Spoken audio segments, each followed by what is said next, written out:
আসসালামু আলাইকুম। মার্চ ফরওয়ার্ডের পক্ষ থেকে আপনাদের সবাইকে শুভেচ্ছা জানাচ্ছি, স্বাগত জানাচ্ছি।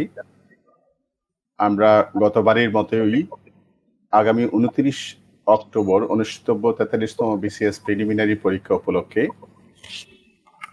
বিষয়ভিত্তিক আমাদের যে কনফিউশন গুলো থাকে সেগুলো দূর করে দেওয়ার জন্য অর্থাৎ পরীক্ষার শেষ মুহূর্তে এসে যে প্রশ্নগুলো নিয়ে ছেলে-মেয়েদের মধ্যে একটা বিভ্রান্তি থাকে, কোনটা উত্তর করব, কোন অপশনগুলো উত্তর করব বা আপডেটেডটা কোন পর্যায়ে আছে এই বিষয়গুলি নিয়ে মূলত জানানোর জন্যই মার্চ ফরওয়ার্ড কনফিউশন জোন এই প্রোগ্রামটি আমরা উদ্ভাবন করেছি।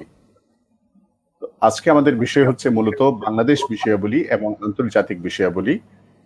এর আগে আমরা বাংলা ভাষা ও সাহিত্য, ইংরেজি ভাষা ও সাহিত্য, সাধারণ বিজ্ঞান এবং গাণিতিক, কম্পিউটার ও তথ্য প্রযুক্তি এই বিষয়গুলো নিয়ে আলোচনা করেছি এবং এখন আমরা আলোচনা করব বাংলাদেশ এবং আন্তর্জাতিক বিষয়াবলী। পাশাপাশি সময় এবং সুযোগ থাকলে আমরা নৈতিকতার মূল্যবোধ ও সুশাসন এবং ভূগোল, পরিবেশ ও দুর্যোগ ব্যবস্থাপনা বিষয়টির উপরও একটু নজর দেওয়ার চেষ্টা করব।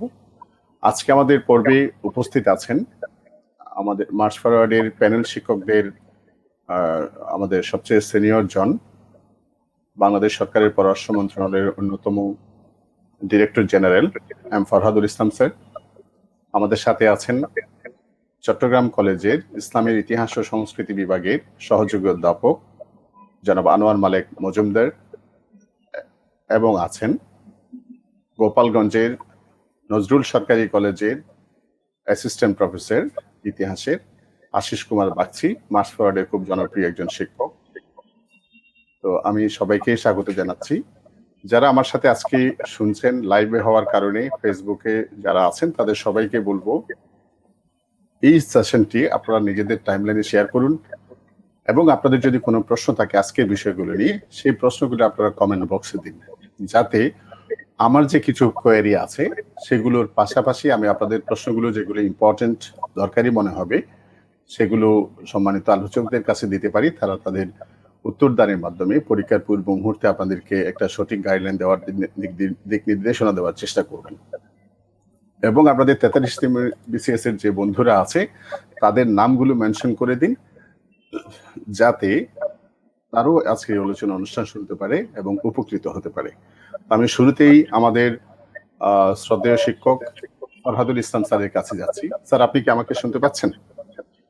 আসসালামু আলাইকুম ওবায়দুল্লাহ, নমস্কার আশিস এন্ড আনোয়ার স্যার, আসসালামু আলাইকুম। আমি খুব ক্লিয়ারলি আই এম গেটিং, আপনাকে পাচ্ছি ইনশাআল্লাহ। এক মিনিট, আমি আসলে খুব রিয়েলি ভাগ্যবান মনে করছি আনোয়ার স্যার, আশিস স্যার, ওনাদের মতন মানুষের সাথে থাকতে পেরে, এবং ওনারা এক্সপার্ট, আমি হলাম ওয়াই পার্ট। জি, এটা স্যার আপনার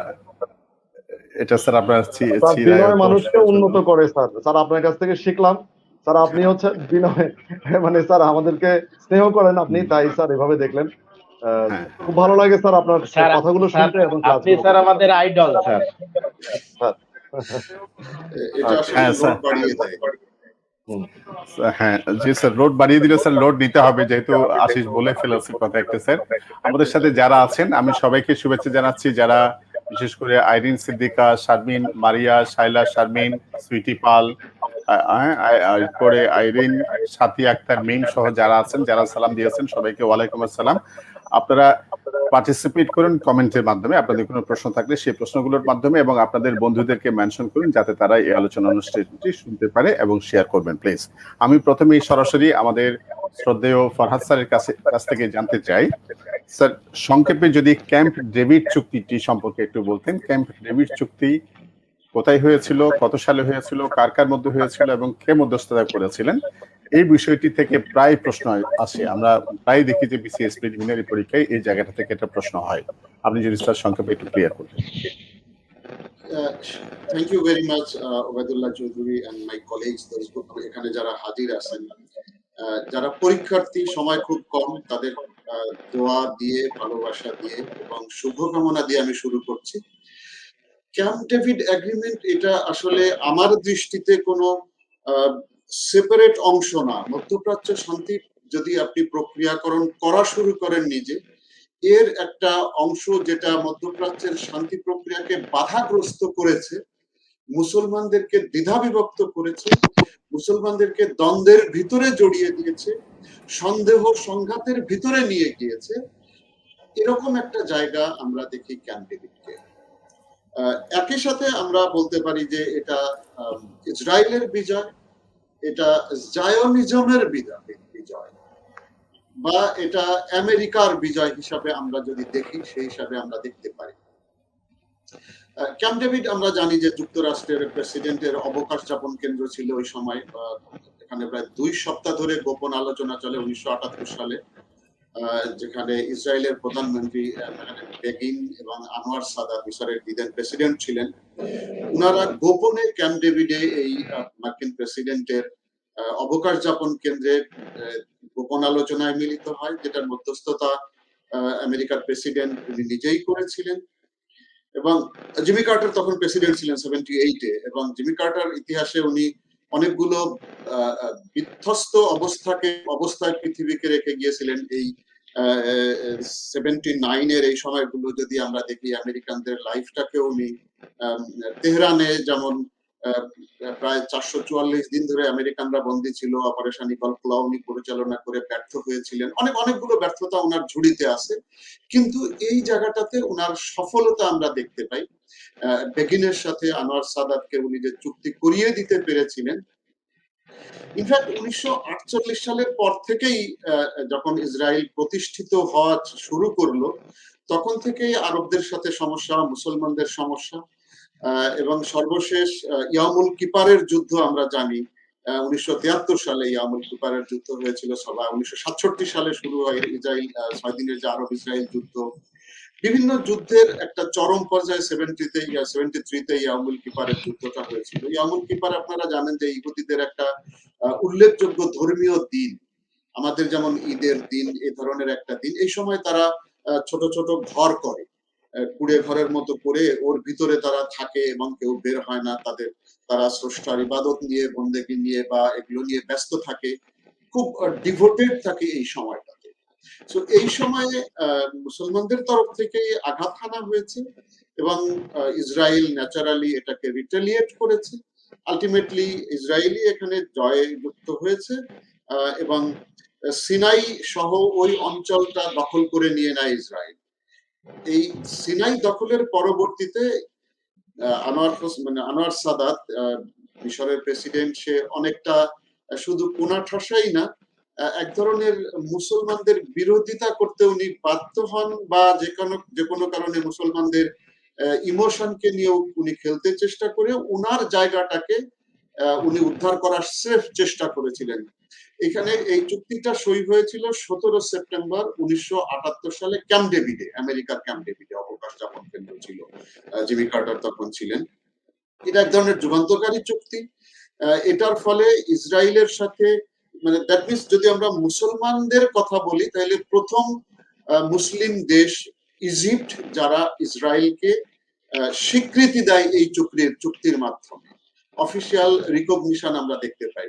এবং এর ফলস্বরূপ যেটা হয়েছে 1978 সালেই এই শান্তিতে অবদান রাখার জন্য আনোয়ার সাদাত এবং মেরেনিং বেগিন, এই দুজনকে যৌথভাবে নোবেল কমিটি শান্তিতে নোবেল পুরস্কার দেওয়া। বাট এটার ফলে যেটা হয়, যেহেতু মুসলিম সমাজের ভিতরে বা মুসলমান দেশগুলোর ভিতরে বিভক্তি, সন্দেহ বেড়ে যায়, ইজিপ্টকে তারা আর বিশ্বাস করতে পারে না। এই অবস্থাতে 1979-এ আরব লীগ থেকে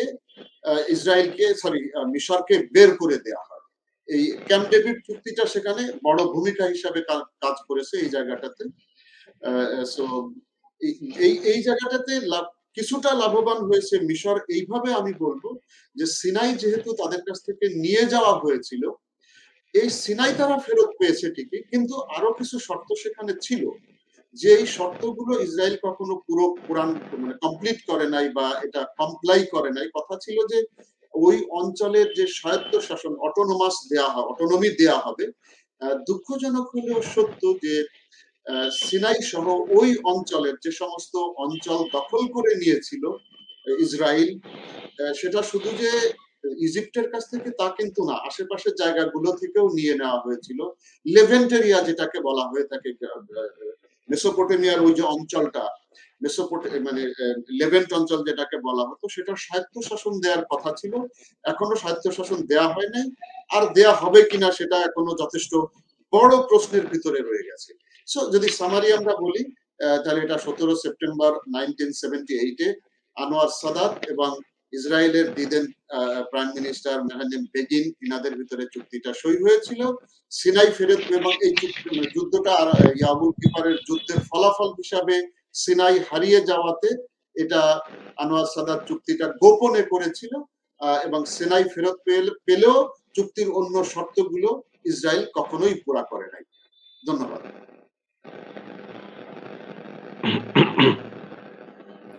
গত চুক্তির তো 43 বছর পার হয়ে গেল স্যার। সিনাই ছাড়াও অন্যান্য যে কন্ডিশন গুলো ছিল সেগুলো নিয়ে, সবগুলো নিয়ে তো এখন সম্ভবত আন্তর্জাতিক পরিসরে সমাজে খুব বেশি কথাবার্তা তো হয়নি মনে হয় স্যার, তাই না? দেখেন, আন্তর্জাতিক, আমরা যখন একদম প্রথম দিকের ক্লাসগুলো করি তখন আন্তর্জাতিক সম্পর্ক, আন্তর্জাতিক রাজনীতি, এই দুইটা শব্দ দিয়ে আমরা শুরু করি আমাদের সেশন। সো এই জায়গাটাতে সম্পর্ক কখনো কাজ করেনি, বরং রাজনীতি কাজ করেছে সবসময়। 1917 সাল থেকে যদি আমরা দেখি, বা তার আর অনেক আগে থেকে দেখা যাবে, যখন থেকে ব্রিটিশরা 1917 সালে যখন ইসরায়েলকে জন্ম দেওয়ার চিন্তা করলো, রানীর যে ডিক্লারেশনটা বেলফুর ডিক্লারেশন বলা হয়, but that is not actually Balfour declaration. Balfour is the foreign secretary of United Kingdom at that time in 1917। Rather এটা উনার ভোটার যারা ছিল ওনার অঞ্চলের, তারা বেশি, এবং ওনার ফাইন্যান্সার যারা ছিল আর্থার বেলফুরের, তারা সবাই ছিল ইসরায়েলি এবং মানিডম্যান এবং ইহুদি। সো তাদেরকে খুশি করাটা খুব জরুরি ছিল আর্থার বেলফুরের জন্য ইলেকশনের কারণে। সো আর্থার বেলফুর কুইনের কাছ থেকে এই অঙ্গীকারনামাটা, মাত্র কয়েক লাইনের একটা অঙ্গীকারনামা, এটা এনে দিয়ে ভারীভাবে ইহুদিদের খায়ের খা হিসাবে পরিচিত হলেন। যদিও আমরা দেখেছি যে এর ভিতরে অনেক বড় চালাকি তাদের ছিল, ব্রিটেনের ছিল বা ব্রিটিশদের ছিল, যাতে করে ইহুদিরা যেন তাদের ঘাড়ের উপরে চড়ে না বসে। ইহুদিদেরকে তারা কখনোই খুব একটা আপন মনে করে নাই, বা তাদেরকে কখনোই নিজের মনে করে নাই। কিন্তু ওই যে রাজনীতি, ভোটের রাজনীতি, এটা সারা বিশ্বে সব জায়গায় আছে। ইভেন আমেরিকাতে এখনো যখন ইলেকশন হয় তখনও এই ভোটের রাজনীতি সবচেয়ে বড় হিসাবে কাজ করে। সেখানে কোনো অবস্থাতেই কে রিপাবলিকান কে ডেমোক্র্যাট, এটার চাইতে ভোটের রাজনীতিটা বেশি কাজ করে এই জায়গাগুলোতে। সেখানে ভাগাভাগি আমরাও দেখি, এখনো সেই রাজনীতির জায়গাগুলো রয়ে গেছে। সো যদি আপনি সেটা বলেন, এই অঞ্চলটা কখনোই ফিলিস্তিনিরা পুরোপুরি ফেরত পাবে এটা বোধহয় খুব দুরাশা। একটা কাঠকে যখন কুড়ালে কাটে, কুড়ালের পিছনে আরেকটা কাঠ থাকে, আদারওয়াইজ কুড়াল কখনো গাছ বা আরেকটা কাঠকে কাটতে পারে না, স্রেফ আপনি লোহাটাকে দিয়ে কাটতে পারবেন না। এখন এটা বলতে গেলে আমি জানি না, this is a public forum, I don't know how far I can make myself open. শুরু থেকে আপনি যদি দেখেন, আমার যে একটা লেখাও আছে, I don't know whether I have shared it with someone else, আমি জানি না। আমার কাছে সবসময় যেটা মনে হয়েছে যে তারা তো প্রকাশ্যে, আমেরিকা বলেন, ফ্রান্স বলেন, যারা পারমাণবিক অস্ত্র সবচেয়ে বেশি দিয়েছে ইসরায়েলকে, তারা ফ্রান্স, নট আমেরিকা। আমেরিকা তারা সাপোর্ট দিয়েছে, সেটা ঠিক আছে, কিন্তু পারমাণবিক অস্ত্রে সজ্জিত করার কাজটা সবচেয়ে বেশি করেছে ফ্রান্স। ইভেন ইরানকেও সবচেয়ে বেশি করেছে ফ্রান্স। সো এই জায়গাগুলো থেকে যদি আপনি দেখেন, তাহলে মুসলমানদের সবচাইতে বড় দুঃখের জায়গা হলো অন্যান্য মুসলমান দেশগুলো, বা আমরা যাদেরকে কেউ কেউ ব্রাদার বলে ডাকতে পছন্দ করি, মুসলিম ব্রাদারহুডের অংশ হিসেবে, নেতা হিসেবে দেখতে চাইছি বা চাইতাম, তারাই বোধহয় কুড়ালের পিছনের কাঠ। আমি আর বিস্তারিত যেতে চাচ্ছি না। কুড়ালের পিছনের কাঠ। অনেক ধন্যবাদ স্যার। আশা করি আমাদের বন্ধুরা যারা পরীক্ষার্থী, তারা এই যে ক্যাম্প ডেভিড চুক্তি সম্পর্কে একটা পটভূমি শুনলেন, সেটা কোনভাবে হয় এবং সেখানে পরিবর্তনগুলো কি হয়েছিল, কার কার মধ্যে হয়েছিল, সে বিষয়ে আমরা স্যারের কাছে আবার আসবো। আমি একটু আমাদের আনোয়ার মালেক মজুমদার স্যারের কাছে একটু যাচ্ছি। স্যার হচ্ছেন ইসলামের ইতিহাস ও সংস্কৃতি বিভাগে সম্মানিত সহযোগী অধ্যাপক। এখন আমরা বাংলাদেশ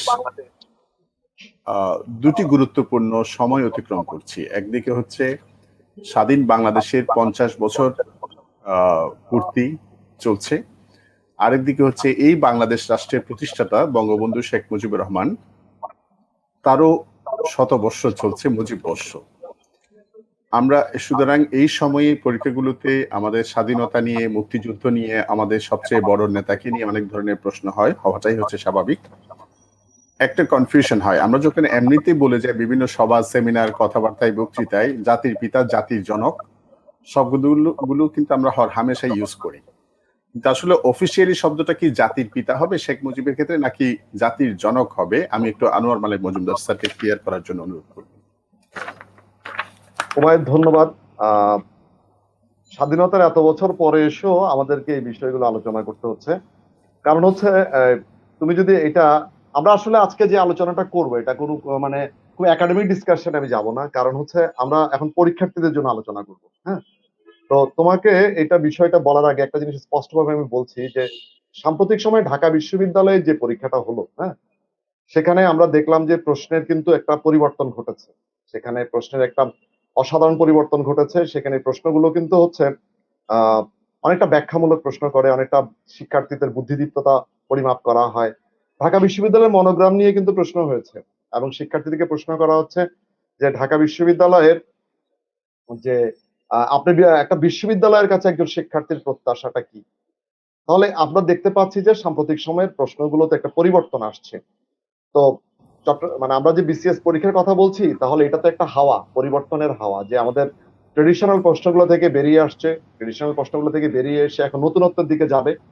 তো যে প্রশ্নগুলো আমরা আমাদের শিক্ষার্থীর জন্য হতে পারে, যে স্যার যে আলোচনা, হ্যাঁ স্যার একটু ইনপুট হিসেবে বলে রাখি, আমাদের গর্বের প্রতিষ্ঠান ঢাকা বিশ্ববিদ্যালয়ও কিন্তু শতবর্ষ পালন করছে এই বছর। অবশ্যই, জি।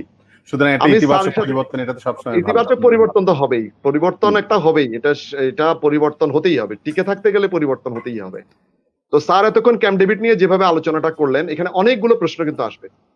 এখন একজন শিক্ষার্থী যদি আগে শুধু মনে রাখতো যে ক্যাম্প ডেভিড চুক্তি কোথায় হয়েছে, কত তারিখে হয়েছে, এগুলো নিয়ে প্রশ্ন হবে না। স্যার কিন্তু এখানে অনেকগুলো প্রশ্নের কথা বলেছেন। আসলে একজন শিক্ষার্থীকে প্রস্তুতিটা নিতে হবে এভাবে। স্যার যেভাবে বললেন যে আদ্যপান্ত যে চুক্তিগুলো বললেন, চুক্তির প্রেক্ষাপট বললেন, চুক্তির গুলো অনেক কিছু বলেছেন স্যার এখানে। একজন শিক্ষার্থী যদি এটা মনোযোগ দিয়ে শুনে, আমার ধারণা যে এখান থেকে সে প্রশ্ন পাবে। তবে আমি এতটুকু গ্যারান্টি দিতে পারি যে প্রশ্ন কিন্তু আগের মতো হবে না, যে আপনি অনেকগুলো প্রিভিয়াস কোশ্চেন পড়ে যাবেন, সেখান থেকে প্রশ্ন চলে আসবে, এরকম হবে না। তো সেই আঙ্গিকে বলি যে আমরা আসলে যে প্রশ্নটা বলছি, আপনি যে প্রশ্নটা করলেন জাতির পিতা না জনক, হ্যাঁ, আমাদের সংবিধানে কিন্তু বলা হয়েছে জাতির পিতা। জাতির পিতা কিন্তু আমাদের সংবিধানে বলা হয়েছে। সুতরাং আমরা সেটা, সংবিধান হচ্ছে একটা রাষ্ট্রের সর্বোচ্চ আইন। আইন মানে হচ্ছে আপনাকে মানতে হবে, কারণ আইন সেটাই যেটা ভঙ্গ করলে শাস্তি হয়। আইনের সংজ্ঞা যদি আমরা নৈতিকতা, সুশাসনের কথাই বলি, আইন বিষয়টা হচ্ছে আপনাকে আইনের বিপরীতে শাস্তি থাকবে। অর্থাৎ আইন পালন করলে আপনি স্বাভাবিক জীবন যাপন করবেন, আইন ভঙ্গ করলে শাস্তি ভোগ করতে হবে। তো এখানে যেটা স্পষ্ট বলা হয়েছে যে আমাদের যেহেতু সংবিধানে বলা হয়েছে জাতির পিতা, সুতরাং এ নিয়ে কোনো ধরনের আলোচনা বিতর্কের প্রয়োজন নেই, এটাকে জাতির পিতাই বলতে হবে। আমরা এ নিয়ে আর কোনো, যেহেতু আমরা ব্যাপক আলোচনা করব না, আমাদের অনেক আলোচনা, আমরা পরীক্ষা কেন্দ্রিক আলোচনা করছি, সুতরাং এর বাইরে আমি আর কোনো প্রশ্ন বলছি না। আর বঙ্গবন্ধু নিয়ে অনেকগুলো প্রশ্ন আসতে পারবে, কারণ বঙ্গবন্ধু ছাড়া বাংলাদেশ কল্পনাই করা যাবে না। বঙ্গবন্ধুকে নিয়ে অনেক প্রশ্ন আসতে পারে। তো ট্রেডিশনাল প্রশ্নগুলোর বাইরেও কিছু প্রশ্ন হতে পারে। যেমন আমরা যদি বলি যে আমরা সাধারণত জানি বঙ্গবন্ধুর জন্মসাল নিয়ে প্রশ্ন হয়, কিন্তু এর বাইরেও কিন্তু বঙ্গবন্ধুর যে বইগুলো আছে, সেই বইগুলোতে বিখ্যাত কিছু লাইন বলেছেন। যেমন আমরা যদি বলি যে বাংলা ভাষায় একটা শব্দ আছে, যে এটা তো আমরা বঙ্গবন্ধুর বই থেকেই শিখেছি, যে পরশ্রী কাতরতা। তো পরশ্রী কাতরতা এই শব্দটা নাকি বাংলা ডিকশনারিতে কোথাও নেই, পৃথিবীর কোনো ভাষায় নাকি এই শব্দটা নেই, এটা শুধু আমাদের মানে বাংলা ভাষায় প্রযোজ্য আছে। তো এরকম কিছু সিগনিফিকেন্ট লাইন আছে। তো আমি যেটা বললাম, আমার বলার উদ্দেশ্য একটাই, যে বঙ্গবন্ধুকে পড়তে গেলে বাজারে যে সাধারণ বইগুলো আছে সেটা দিয়ে আপনি পার হতে পারবেন না। ঢাকা বিশ্ববিদ্যালয়ে ভর্তি হতে গেলে কিংবা বিসিএস এ চান্স পেতে গেলে, প্রিলিমিনারি পার হতে গেলে আপনাকে কিন্তু এই জায়গার বাইরেগুলোতে আসতে হবে। এই জন্য এই ক্লাসগুলো গুরুত্বপূর্ণ। তো আর এটা আছে একটা বিষয়, আর স্বাধীনতার 50 বছর পূর্তি, সেখানে প্রশ্ন আসতে পারে অনেকগুলো। স্বাধীনতার 50 বছর পূর্তিতে আমাদের মানে অর্জনগুলো কি কি, অর্জনগুলোর মধ্যে আবার কিন্তু এটা যেহেতু এমসিকিউ কোশ্চেন, বিক্ষেপক গুলা আমরা জানি যে একটা এমসিকিউ কোশ্চেনে যে বিক্ষেপক গুলো থাকে, সেই বিক্ষেপক গুলোর মধ্যে যে জিনিসটা করে দেবে তারা, আমরা বিসিএস পরীক্ষাতে দেখি এখন, যে আমরা সাধারণত জানি এটা স্ট্যান্ডার্ড কোশ্চেনের, যে যদি 60% বা 70%, 75% ধরে প্রতিটা বিক্ষেপের মধ্যে মিল করা, যে এটা স্ট্যান্ডার্ড কোশ্চেন হয়। তো এখানে কিন্তু বিসিএস এর আগের প্রশ্নগুলোতে আমরা দেখলাম যে যদি আমরা মানে অতি সম্প্রতি প্রশ্নটা বাদ দিই, আগের প্রশ্নগুলো আলোচনা, সেখানে বিক্ষেপকগুলোর মধ্যে অনেক দূরত্ব থাকবে। কিন্তু এইবারে বিক্ষেপকগুলোতে আপনি দেখবেন যে খুব কাছাকাছি বিক্ষেপক দেয়। সুতরাং কাছাকাছি বিক্ষেপক দেওয়া মানে শিক্ষার্থীদের জন্য একটা কিন্তু চাপের মধ্যে ফেলে দেওয়া। আপনাকে যদি 3টা ডেট বলে 15, 16, 17, 18, তাহলে কিন্তু আপনি বিপদে পড়বেন। আপনাকে যদি বলে 15, 26, 29, 44, 34, তাহলে এরকম কিন্তু আপনি বিপদে পড়বেন না। তাহলে 15, 16, 17, 18, তাহলে বিক্ষেপক গুলো। সুতরাং শিক্ষার্থীদেরকে বাংলাদেশ বিষয়াবলীর, বিশেষ করে আমাদের জাতির পিতার অংশটি আর হচ্ছে বাংলাদেশ সম্পর্কিত এই বিষয়গুলো লাগবে, এবং এখান থেকে অনেকগুলো প্রশ্ন আসার সুযোগ রয়েছে। যদি স্পেসিফিক কোনো কোশ্চেন থাকে তখন আমরা আবার আলোচনায় যাব। ওবায়দা, আমার এতটুকুই কথা। আমি ধন্যবাদ ধন্যবাদ আনোয়ার স্যার। আমার মনে হয় এই বিষয়টি খুব স্যার ক্লিয়ার করেছেন, যেহেতু সংবিধানই বলা হয়েছে, এই বিষয় নিয়ে আসলে বিতর্কেরও কোনো সুযোগ নাই। যদি এই দুইটার মধ্যে কনফিউজড হয় তাহলে সংবিধান যেটা ডিরেকশনস দিয়েছে আমরা সেটাই ফলো করব, এটাই স্বাভাবিক। স্যার যথার্থই বলেছেন। আমি একটু আশিস স্যারের কাছে জানতে চাইবো, সেটা হচ্ছে একটা আমাদের এখানে একটা প্রকল্প ছিল বাংলাদেশে, একটি বাড়ি একটি খামার। এই প্রকল্পটির নাম সম্প্রতি পরিবর্তন হয়েছে। পরিবর্তন হওয়ার পরে বর্তমানে এই প্রকল্পটি কি হিসেবে পরিচালিত হয়? আশিস কুমার। স্যার, জাতির পিতার প্রতি শ্রদ্ধা নিবেদন করে এবং সিও স্যার এবং আমার শ্রদ্ধাভাজন দুই স্যারদের আন্তরিক শুভেচ্ছা এবং অভিনন্দন জানিয়ে শুরু করছি। আপনাদের যারা 43তম প্রিলিমিনারি দিবেন তাদের এই শর্ট টাইমে যেগুলো কনফিউজিং আছে এই সময়টা ব্যয় করে আমাদের এই অনুষ্ঠান শুনছেন, এজন্য আন্তরিক ধন্যবাদ জানাচ্ছি। আপনাদের এই শর্ট টাইমে যতটুকু উপকৃত করা যায় হয়তোবা এখান থেকে প্রশ্ন কমন আসতে পারে। সুতরাং আমি আশেপাশের কথা না বাড়িয়ে একদম সুন্দর করে বলবো যে একটি বাড়ি একটি খামার প্রকল্প, এটা মাননীয় প্রধানমন্ত্রীর নিজস্ব উদ্যোগে যে 10টি বিশেষ উদ্যোগ ছিল, তার মধ্যে আমি মনে করি যে মানে কি এটা প্রথম আর কি তাদের মানে সেরা প্রকল্প, যে একটি বাড়ি একটি খামার। তো এর নাম সম্প্রতি চেঞ্জ হয়েছে যে আমার বাড়ি আমার খামার। আমার বাড়ি আমার খামার, এই জিনিসটা খুব ভাবে মাথায় রাখবেন, যেহেতু আমাদের এই উন্নয়নের দুর্বার গতিতে বাংলাদেশ এগিয়ে চলছে। দুই একটি বিষয়, যে অর্থনৈতিক সমীক্ষাটা আপনাদের অবশ্যই এই পরীক্ষার আগে খুবই গুরুত্ব দিতে হবে, যে 2227 মার্কিন ডলার আমাদের মাথাপিছু জাতীয় এবং মাথাপিছু জিডিপি 2097 মার্কিন ডলার। সুতরাং আমরা অতি শীঘ্রই যে আমরা উন্নত বাংলাদেশের স্বপ্ন দেখি সেদিকে আমরা ধাবিত হচ্ছি। আর এই যে একটি বাড়ি একটি খামার, এটা বাদ দিয়ে আমার বাড়ি আমার খামার গঠন করা হয়েছে। এর একটা মানে অন্যতম উদ্দেশ্য হচ্ছে কি গ্রামীণ পর্যায়ে একটা অর্থনৈতিক ইউনিট তৈরি করা। এই অর্থনৈতিক ইউনিট হলে স্বনির্ভর বাংলাদেশ হবে। তলাবিহীন ঝুড়ি থেকে, আপনারা সম্প্রতি একটা বই বের হয়েছে আমাদের পররাষ্ট্র মন্ত্রণালয় থেকে, পররাষ্ট্রমন্ত্রী কিন্তু ওটা বই বেরেছেন, তলাবিহীন ঝুড়ি আমরা থাকতে চাই না। সুতরাং আমি এই প্রশ্নটা স্যার সংক্ষেপে শুধু এইটুকু বলতে চাই, আমার বাড়ি আমার খামার, এটুকু মনে রাখলেই আশা করি এই বিষয়টা আসবে। আমাদের অনেক প্রশ্ন আছে, আমি পরবর্তীতে আবার আসবো। Thank you sir. ধন্যবাদ। আনোয়ার স্যারের কাছে আরেকটা প্রশ্ন, সেটা হচ্ছে স্যার বিভিন্ন সহায়ক বইতে আমরা পাই, একটা হচ্ছে চির উন্নত মমশির, শান্তিতে আমরা, সমরে আমরা, সর্বত্র আমরা, দেশের তরে। বাংলাদেশ সেনাবাহিনীর স্লোগান কোনটি? এক এক বইতে এক এক রকম। একটা হচ্ছে শান্তিতে আমরা, সমরে আমরা, সর্বত্র আমরা, আরেকটা হচ্ছে চির উন্নত মমশির। সঠিক উত্তর কোনটা? ব্যাপারটা হচ্ছে চির উন্নত মমশির, সেটা হচ্ছে আমাদের যে মিলিটারি একাডেমি আছে চট্টগ্রামের ভাটিয়ারিতে, এটা হচ্ছে তার স্লোগান, মিলিটারি একাডেমির স্লোগান চির উন্নত মমশির। আমরা যদি ঢাকা চট্টগ্রাম রেল ভ্রমণ করি, দেখবো আমরা ভাটিয়ারি পার হওয়ার সময় পাহাড়ের গায়ে বা মিলিটারি একাডেমির মধ্যে চমৎকার করে পাহাড়ের গায়ে মানে লেখা আছে সেটি চির উন্নত মমশির। আর আমাদের সশস্ত্র বাহিনীর একটি ইউনিট হচ্ছে আমাদের দেশপ্রেমিক সেনাবাহিনী। আমাদের এই সেনাবাহিনীর স্লোগান হচ্ছে শান্তিতে আমরা, সমরে আমরা, সর্বত্র আমরা, দেশের তরে। তাহলে দুটো জিনিস আলাদা, একটা হচ্ছে প্রশিক্ষণ কেন্দ্রের স্লোগান, আরেকটি হচ্ছে সেনাবাহিনীর স্লোগান, দুটো আলাদা বিষয়।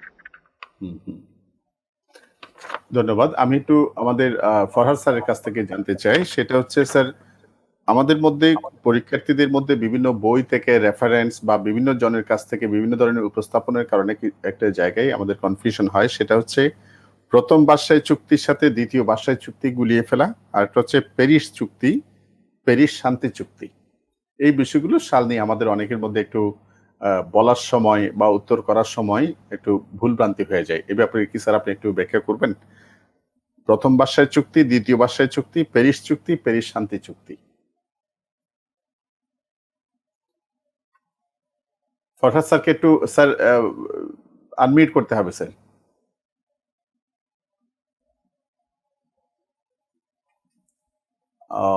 ওকে, হ্যাঁ, ঠিক আছে স্যার, ঠিক আছে। হ্যাঁ, ঠিক আছে। জি স্যার। অনেকগুলো বিষয় নিয়ে এসেছেন, খুব সংক্ষেপে হলে ভালো হতো যেহেতু সময় কম। আবার ওদিকে আবার মনে হলো যে কেউ কেউ কিছু প্রশ্ন করেছে, সেটার ওদিকে একটা জবাব দেওয়া আমার কাছে গুরুত্বপূর্ণ মনে হয়েছে। আমি জি স্যার, এই প্রশ্নগুলো আমরা একটা দিব আমি।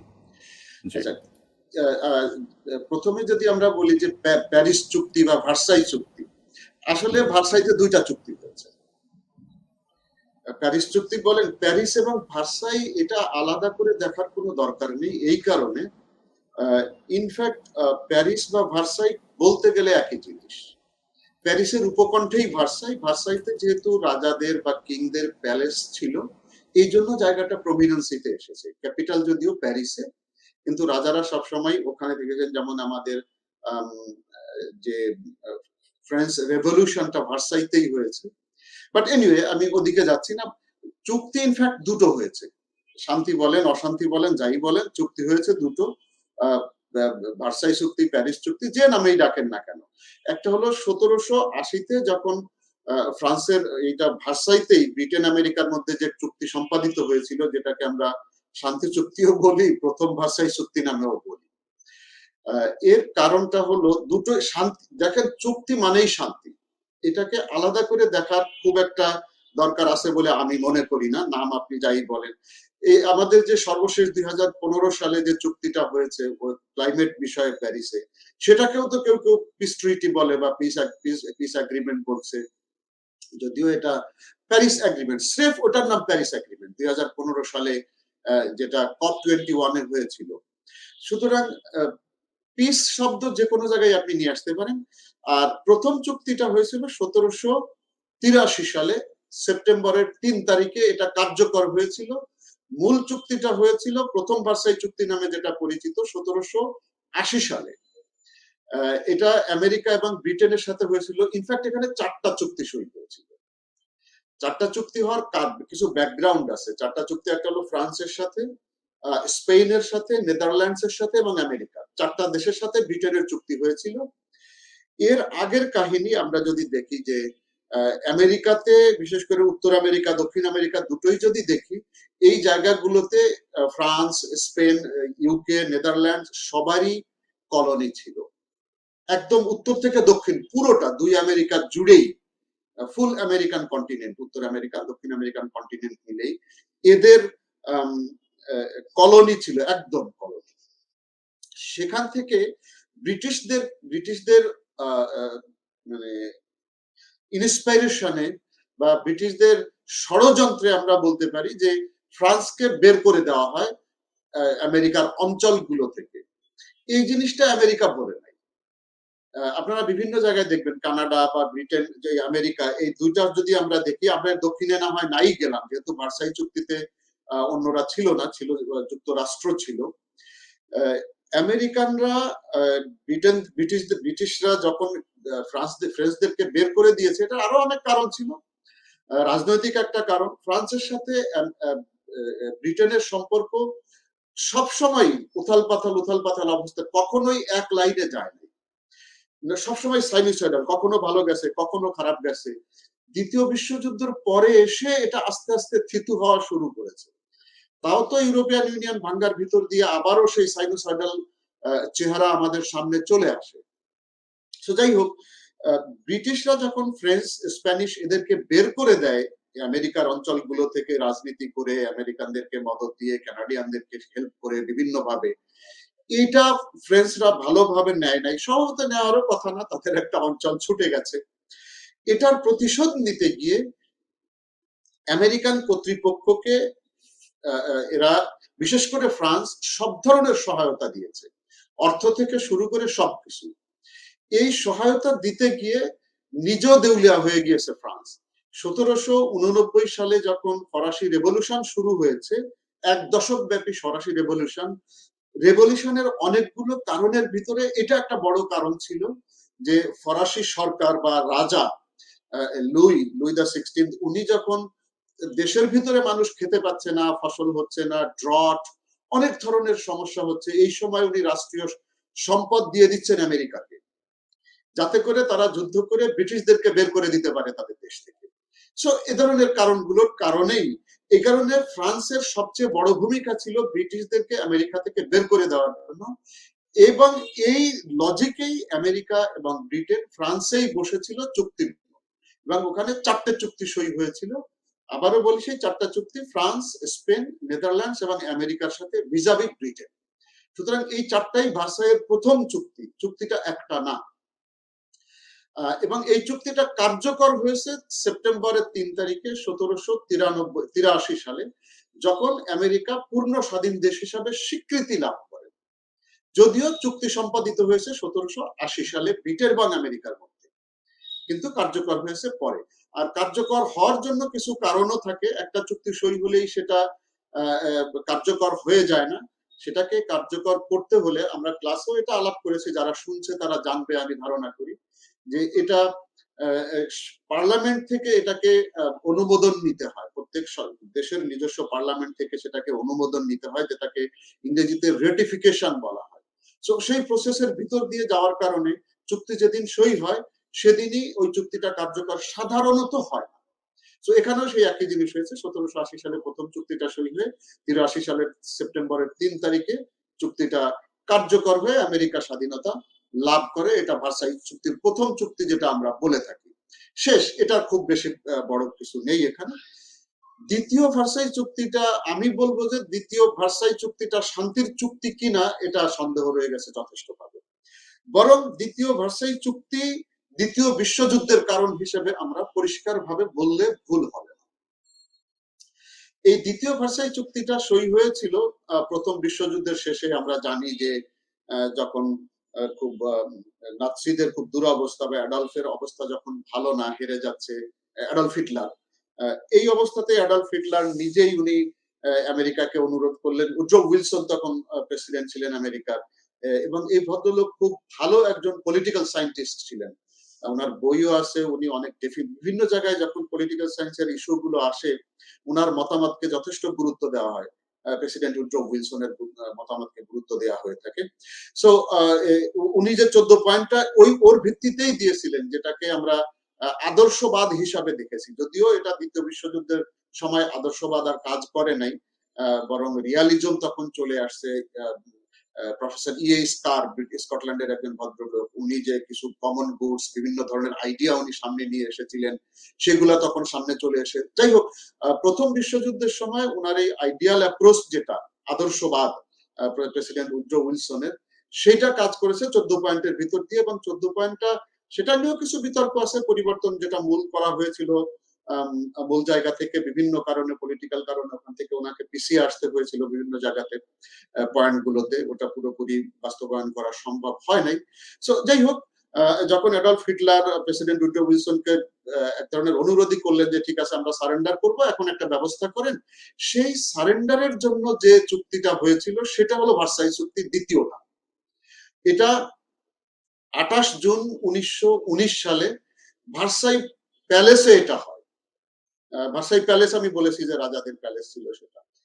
1919 সালে প্রথম ভার্সাই প্রাসাদে মিত্র শক্তি এবং জার্মানি কর্তৃক এই চুক্তিটা স্বাক্ষরিত হয়েছিল, যেটাকে শান্তির দলিল। এইটাকে শান্তি চুক্তি এই জন্য বলা হয়, এটাকে একটা দলিল প্রস্তুত করে সবাই এটাকে বলছে যে এটা শান্তির দলিল, যেহেতু এটা আদর্শবাদের উপরে ভিত্তি করে করা হয়েছিল।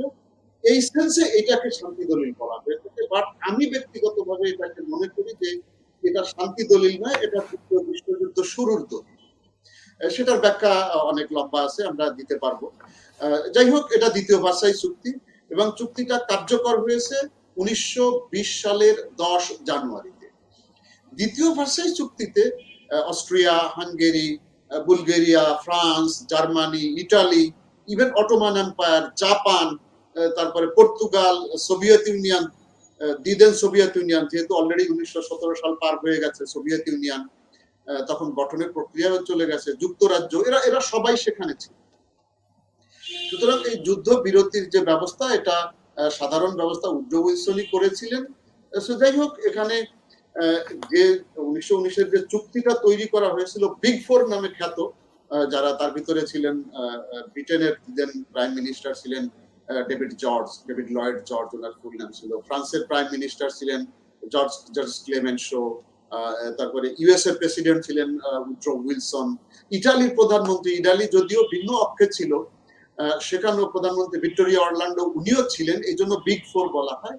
যদিও ভিক্টোরিয়া অরল্যান্ডো ওখান থেকে ওয়াক আউট করেছিলেন, কারণ যে চুক্তিগুলো ড্রাফট করা হচ্ছিল শেষ পর্যন্ত ওই চুক্তিগুলো বাস্তবায়ন করা হয় নাই, এবং এক পেশে জোর করে জার্মানিকে চাপিয়ে দেওয়া, অটোমান এম্পায়ারকে ধ্বংস করে দেওয়া। তিনটা রাজ্য এই সময় ধ্বংস হয়েছে, বা তিনটা পরিবর্তন বড় ধরনের এসেছে। একটা হলো অটোমান এম্পায়ার বা ওসমানিয়া খিলাফতের যে রাজ্যগুলো ছিল সেগুলো ফ্রান্স এবং ব্রিটেনের ভিতরে ভাগাভাগি করে দেওয়া হয়। জার্মানির প্রায় 10% উপরে জায়গা হাতছাড়া করে দেওয়া হয়। সোভিয়েত ইউনিয়নে জারদের শাসনের পতন ঘটে, বলশেভিকদের আগমন ঘটে, সোভিয়েত ইউনিয়নের জন্ম হয় রাশিয়া থেকে। সো এই তিনটা বড় ঘটনা এই প্রথম বিশ্বযুদ্ধের ফলাফল হিসাবে আমরা দেখতে পারি, যেটা এই শান্তি চুক্তিরও ফল হিসাবে আমরা দেখি। সো যাই হোক, ভিক্টোরিয়া অরল্যান্ডো ওখান থেকে উনার খুব বেশি বক্তব্য ছিল না, যেহেতু উনি বিজিত দলের ছিলেন। সো বিজয়ীদেরই সবসময় ভূমিকা থাকে, এখানেও তাই হয়েছে। যে সিদ্ধান্তগুলো ওখানে নেওয়া হয়েছিল এগুলা খুব জার্মান প্রতিনিধি যারা ছিলেন ওখানে, তাদের কথা বলার কোনো সুযোগ ছিল না, কোনো মতামত ওনারা দিতে পারেন নাই। কিন্তু এত কঠিন শর্ত ছিল জার্মানির বিষয়গুলোতে যে জার্মানি নিজেই হতবাক হয়ে গিয়েছিল। অনেক কিছুর বিষয় ওখানে ছিল, শুধুমাত্র যে রিপারেশন দেওয়া সেটা কিন্তু না। রিপারেশন তারা দিচ্ছিল, জার্মানি দিতে রাজিও ছিল, কিন্তু তাদের রাজ্য ভেঙে দেওয়া, তারপরে ডানজিক থেকে শুরু করে যেগুলো তার মূল জায়গা ছিল সেগুলো ছিনিয়ে নেওয়া। সবচেয়ে বড় হলো তাদেরকে অফিসিয়ালি যুদ্ধাপরাধী হিসাবে অপবাদ দেয়া হয়েছিল, যেটা জার্মানির আত্মসম্মানে ঘা লেগেছিল। পৃথিবীতে জার্মানরা নিজেদেরকে ব্লু ব্লাডেড মনে করে একমাত্র, এবং এই ব্লু ব্লাডেড মনে করাটা সবচেয়ে বড় দ্বন্দ্বের জায়গা ইহুদিদের সাথে। যে কারণে ইহুদিদেরকে গ্যাস চেম্বারে দেওয়ার কথা শোনা যায়, তার একটা বড় কারণ ছিল এখানে নাৎসি বাহিনীরা তারা তাদের সমকক্ষ কাউকে মনে করতে রাজি না কখনোই। এই যে জাতীয়তাবাদের যে হিংস্র রূপ, জাতীয়তাবাদের যে ভয়ঙ্কর অবস্থা মানুষ প্রথম বিশ্বযুদ্ধে, দ্বিতীয় বিশ্বযুদ্ধে এই নাৎসিদের কারণে দেখেছে, এবং তার অনেকগুলো কারণ ছিল। তার মূল কারণ ছিল ব্লু ব্লাডনেস। ইহুদিরা মনে করে তারা নীল রক্তের অধিকারী, আর কেউ না, সেমেটিক জাতি যারা নিজেদেরকে মনে করে। একইভাবে নাৎসি বাহিনী তারা মনে করে যে not the Jew people, rather the Nazis bearing the blue blood. এই জায়গাটা ছিল মানসিক একটা সমস্যার জায়গা, আরো অনেক কারণ ছিল। সো যাই হোক, আমরা যেগুলো বললাম যে এই সব কিছু মিলে উগ্র জাতীয়তাবাদের উস্কে দেওয়ার জন্য এটাই তো মূল কারণ স্যার, এই যে ব্লু ব্লাড দাবি করা মূল কারণ ছিল এখানে। এটাই মূল কারণ, ব্লু ব্লাডনেসের ধারণা করাটা। প্রায় $33 বিলিয়ন। ভাই, ক্যান ইউ ইমাজিন ওই সময়ে বেসামরিক জনগণকে যে ক্ষতিপূরণ দিতে হচ্ছিল জার্মানি, $33 বিলিয়ন মার্কিন। আমার তো গা শিউরে ওঠে। সেই 1919 সালে স্যার দেওয়া হয়েছিল পুরোটা, বেশ বড় অংশ দিয়েছিল, প্রায় 1931 সাল পর্যন্ত তারা দিয়ে গিয়েছিল। 1921 সাল থেকে একটা কমিশনের মাধ্যমে 1931 সাল পর্যন্ত দিয়ে এসেছিল। কিন্তু তাদের উপরে একের পর এক ওই যে বিজিত যে তার উপরে চাপিয়ে দেওয়া, এই চাপানোর বিষয় এক পর্যায়ে গিয়ে তারা রিভোল্ট করে বসে। বিশেষ করে ডানজি, তারপরে তাদের ডিমিলিটারাইজ জোন, এইগুলো তাদের খুব আত্মার অংশ ছিল জার্মানদের। সেটার কারণে তখন আবার দ্বিতীয় বিশ্বযুদ্ধ সংগঠিত হয়। নাৎসিদেরকে এক করে ফেলতে তারা সামর্থ্য হয়, বিশেষ করে অ্যাডলফ হিটলার। ভদ্রলোকের আমি লিডারশিপের ধন্যবাদ দিই এই জায়গায় এসে, যে নেগেটিভ হোক কিন্তু তার মানুষদেরকে সে এক করতে পেরেছে নাৎসিবাদের উপরে। একটা নেগেটিভ বিষয় হলেও করতে পেরেছে, নেতার যে নেতৃত্ব সেটা সে সেখানে দেখাতে পেরেছে, যদিও শেষ পর্যন্ত সে টিকতে পারে নাই। তো যাই হোক, ভার্সাই চুক্তির ফলে লিগ অফ নেশনস এর জন্ম হয়েছে। আরো অনেকগুলো আমরা দেখলাম যে 28 এপ্রিল 1919-এ যখন পদক্ষেপ নেওয়া হলো, সেখানে অর্থনৈতিক নিষেধাজ্ঞা দেওয়া হয়, বিতর্কিত অঞ্চলগুলোর তত্ত্বাবধান সরিয়ে দেওয়া হয়, জার্মানির অস্ত্র কমিয়ে ফেলানোর সিদ্ধান্ত নেওয়া হয়, তারপরে আন্তর্জাতিক ন্যায় বিচার আদালত যেটা, তারপরে শ্রম আদালত, এগুলো গঠন করে সেখানে তাদেরকে নিয়ে যাওয়ার চিন্তা ভাবনা করা হয়। সো এই সবগুলো কারণেই ভার্সাই চুক্তিটা বেশ কঠিন অবস্থায় জার্মানদের জন্য চলে যায়, এবং এইটার ফলেই দ্বিতীয় বিশ্বযুদ্ধ শুরু হয়। বিশেষ করে জার্মানদের যে অপমান বোধ, এটা খুব মারাত্মক হয়ে দাঁড়িয়েছিল।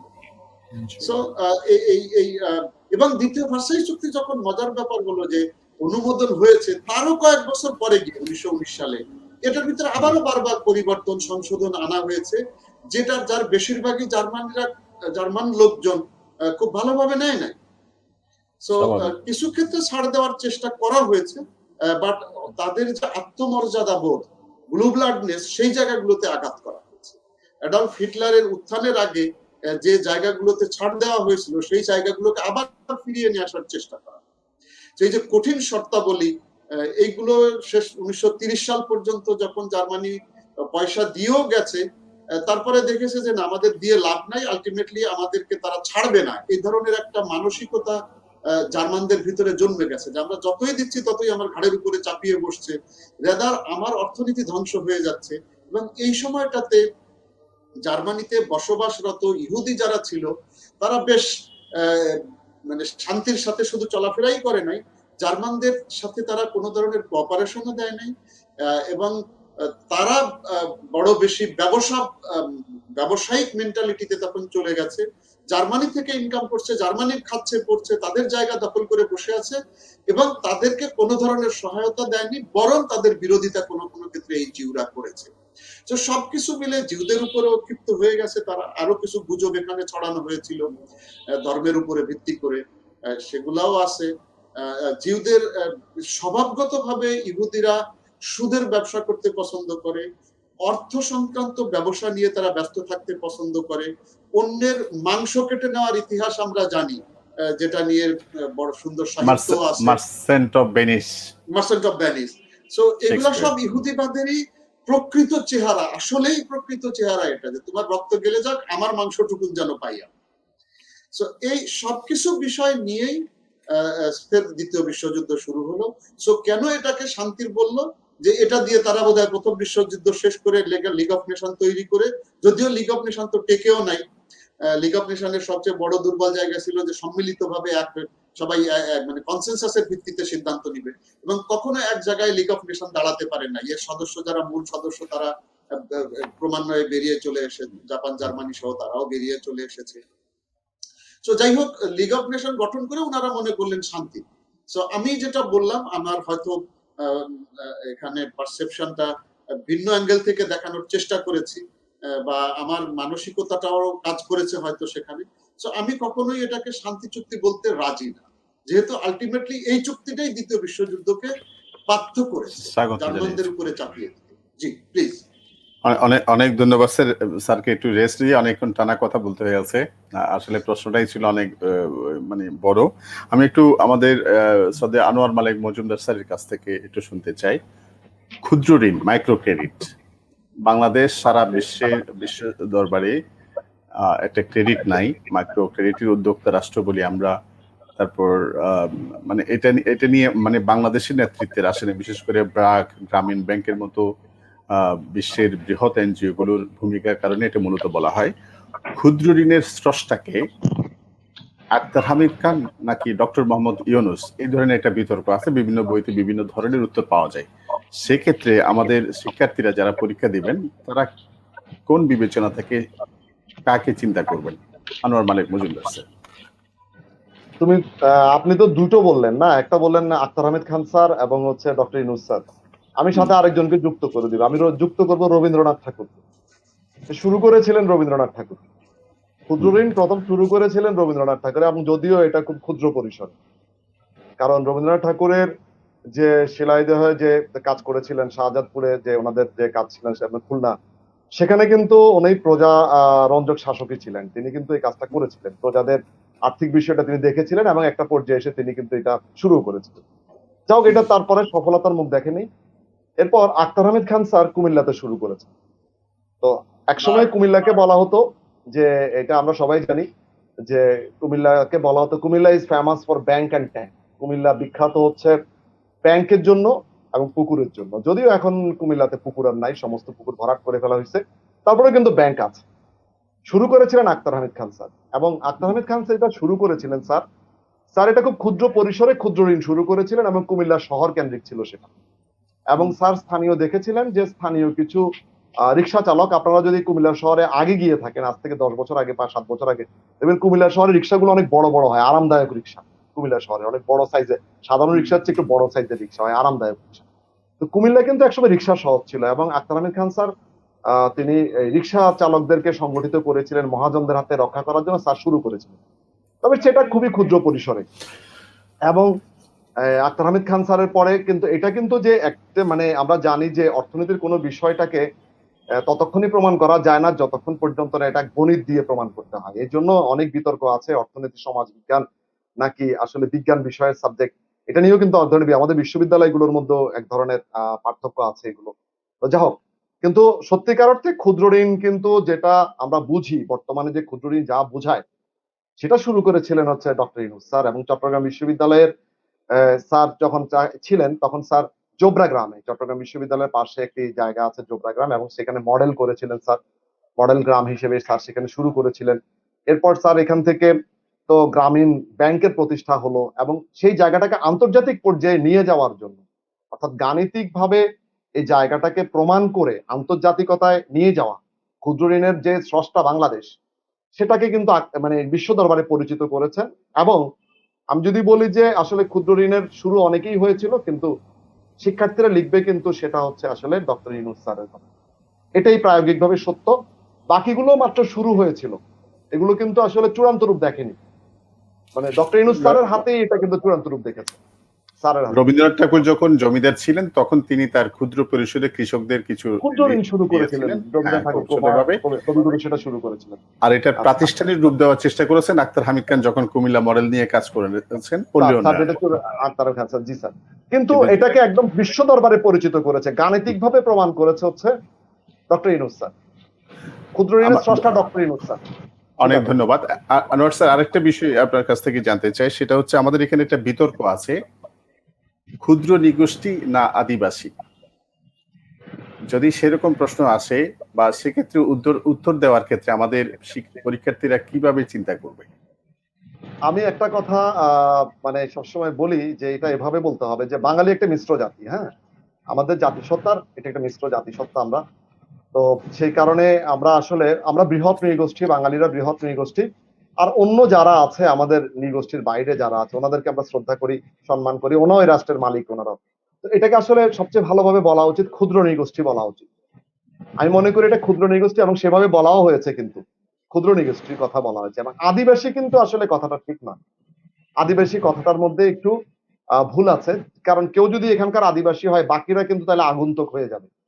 তো এভাবে সংজ্ঞায়িত করা যায় না আদিবাসী, ঠিক আছে? এটাকে বলতে হবে ক্ষুদ্র, আমরা বাঙালিরা বৃহৎ নৃগোষ্ঠী, এছাড়া বাংলাদেশে যে 45টা আরো ক্ষুদ্র ক্ষুদ্র মানে ক্ষুদ্র নৃগোষ্ঠী আছে, হাজং, মোরং, চাকমা, ত্রিপুরা, ওনারা সবাই বাংলাদেশের মালিক, কিন্তু আমরা বাঙালিরা বৃহৎ নৃগোষ্ঠী, বাকিরা সবাই ক্ষুদ্র নৃগোষ্ঠী, অন্তত সংখ্যা তত্ত্ব বিবেচন। সুতরাং এটাকে ক্ষুদ্র নৃগোষ্ঠী বলতে হবে, এটাকে কোনোভাবে আদিবাসী বলা যাবে না। যদি কেউ বলে থাকেন বিষয়টি আসলে সংঘাত তৈরি করবে, এবং এটাকে অ্যাভয়েড করা উচিত। ধন্যবাদ। আমি একটু আশিস স্যারের কাছ থেকে শুনতে চাইছিলাম, আমাদের একটা প্রজেক্ট আছে প্রধানমন্ত্রী কার্যালয়ে তত্ত্বাবধানে পরিচালিত হয়, A2I প্রজেক্ট। রিসেন্টলি এটার নাম পরিবর্তন করা হয়েছে। আমি আপনার কাছ থেকে শুনতে চাই, প্লিজ। হ্যাঁ please sir. G sir, sorry, আমি স্যারের সাথে একটু অ্যাড করি। ভালো লাগলো এই আদিবাসী এবং নৃগোষ্ঠীর বিষয়টাতে স্যার যেটা বলেছেন, ডেফিনেটলি এটাই সত্য। আরেকটু অ্যাড করলে জিনিসটা আরো পরিষ্কার হবে। অ্যাবরিজিন শব্দটা থেকে এসেছে আদিবাসীটা। সো আমি লিগাল অ্যাসপেক্টে বা ইউএন এর পার্সপেক্টিভ বলছি, আমরা যদি কাউকে অ্যাবরিজিন বলি, শব্দটা বাংলায় আদিবাসী বলি, তখন জাতিসংঘের একটা কনভেনশন আছে যেটার আমরা পার্ট, এবং আদিবাসীদেরকে কেউ ইউএন এর কনভেনশন অনুযায়ী শাসন করতে পারবে না, সে স্বাধীন। তার মানে আমাকে ওই চিটাগাং অঞ্চল সহ চিটাগাং, রাজশাহী, ময়মনসিংহ এই জায়গাগুলো স্বাধীন করে দিতে হবে, তাই না? So are we ready for that? Can we accept it? We cannot.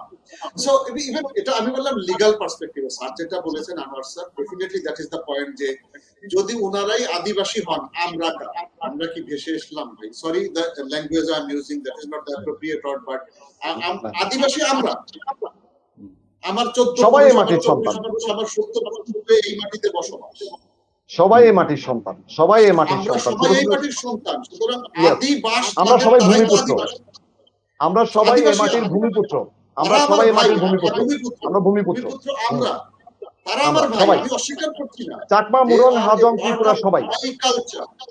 সবাই।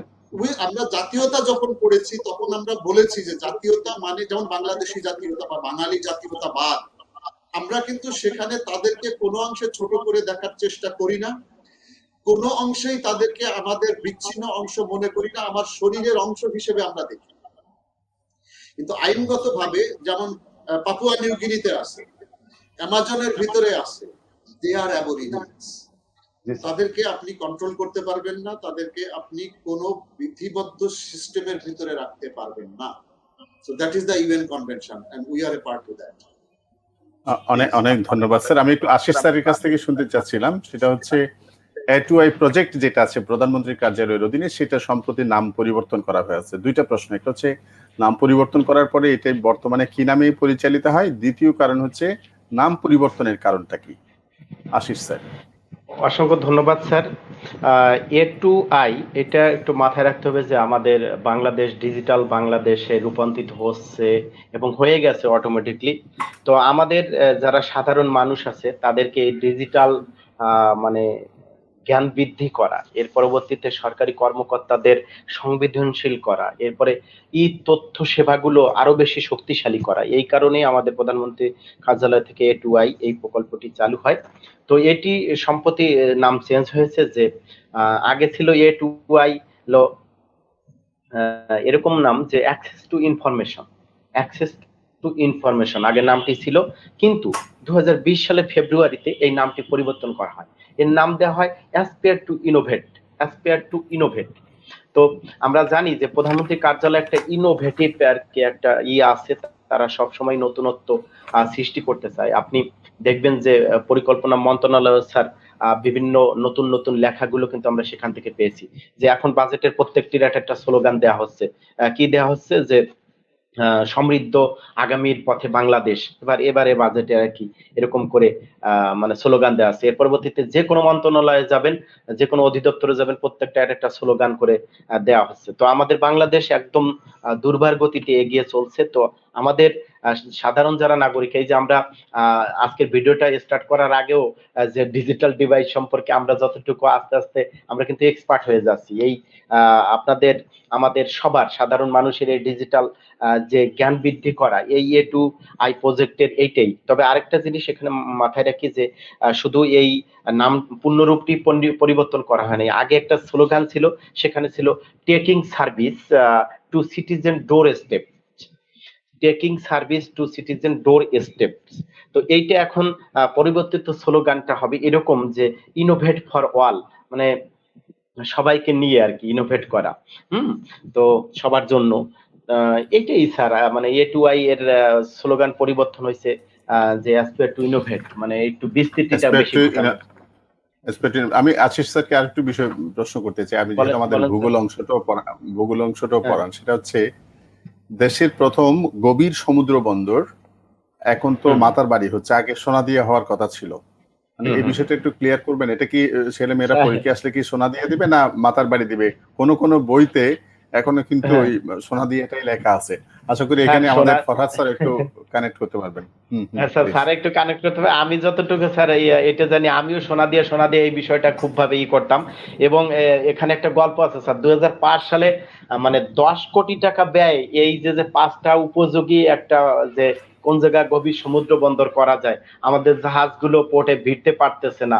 তো এই এখানে সোনাদিয়াকে চুজ করা হয়েছিল এবং দীর্ঘ 8 বছর ঝুলে থাকার পরে স্যার 2020 সালে এটা আর কি এই প্রকল্পটি বাদ দিয়ে যে মাতার বাড়ি করা হয়। এরা মানে জাপানের জায়গা আর কি, এরা বলেছে যে আমাদের এই মাতার বাড়িতেই সবচেয়ে মানে ভালো হবে এবং মাতার বাড়িটাই সিলেক্ট করে স্যার এখানে।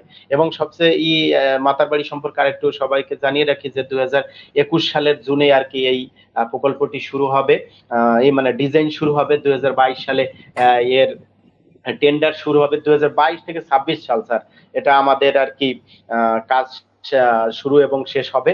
তো আমাদের মাতার বাড়িতে গভীর সমুদ্র বন্দরে যদি বিভিন্ন জাহাজ আসে, আমরা মনে করি স্যার সয়াবিন তেল এত দামে খাওয়া যাবে না। আমরা আরো বেশি জিনিস বিদেশ থেকে আসবে। আমরা সবাই এই নিত্য প্রয়োজনীয় দামের একটা সহজ পন্থা এর মাধ্যমে পাবো স্যার।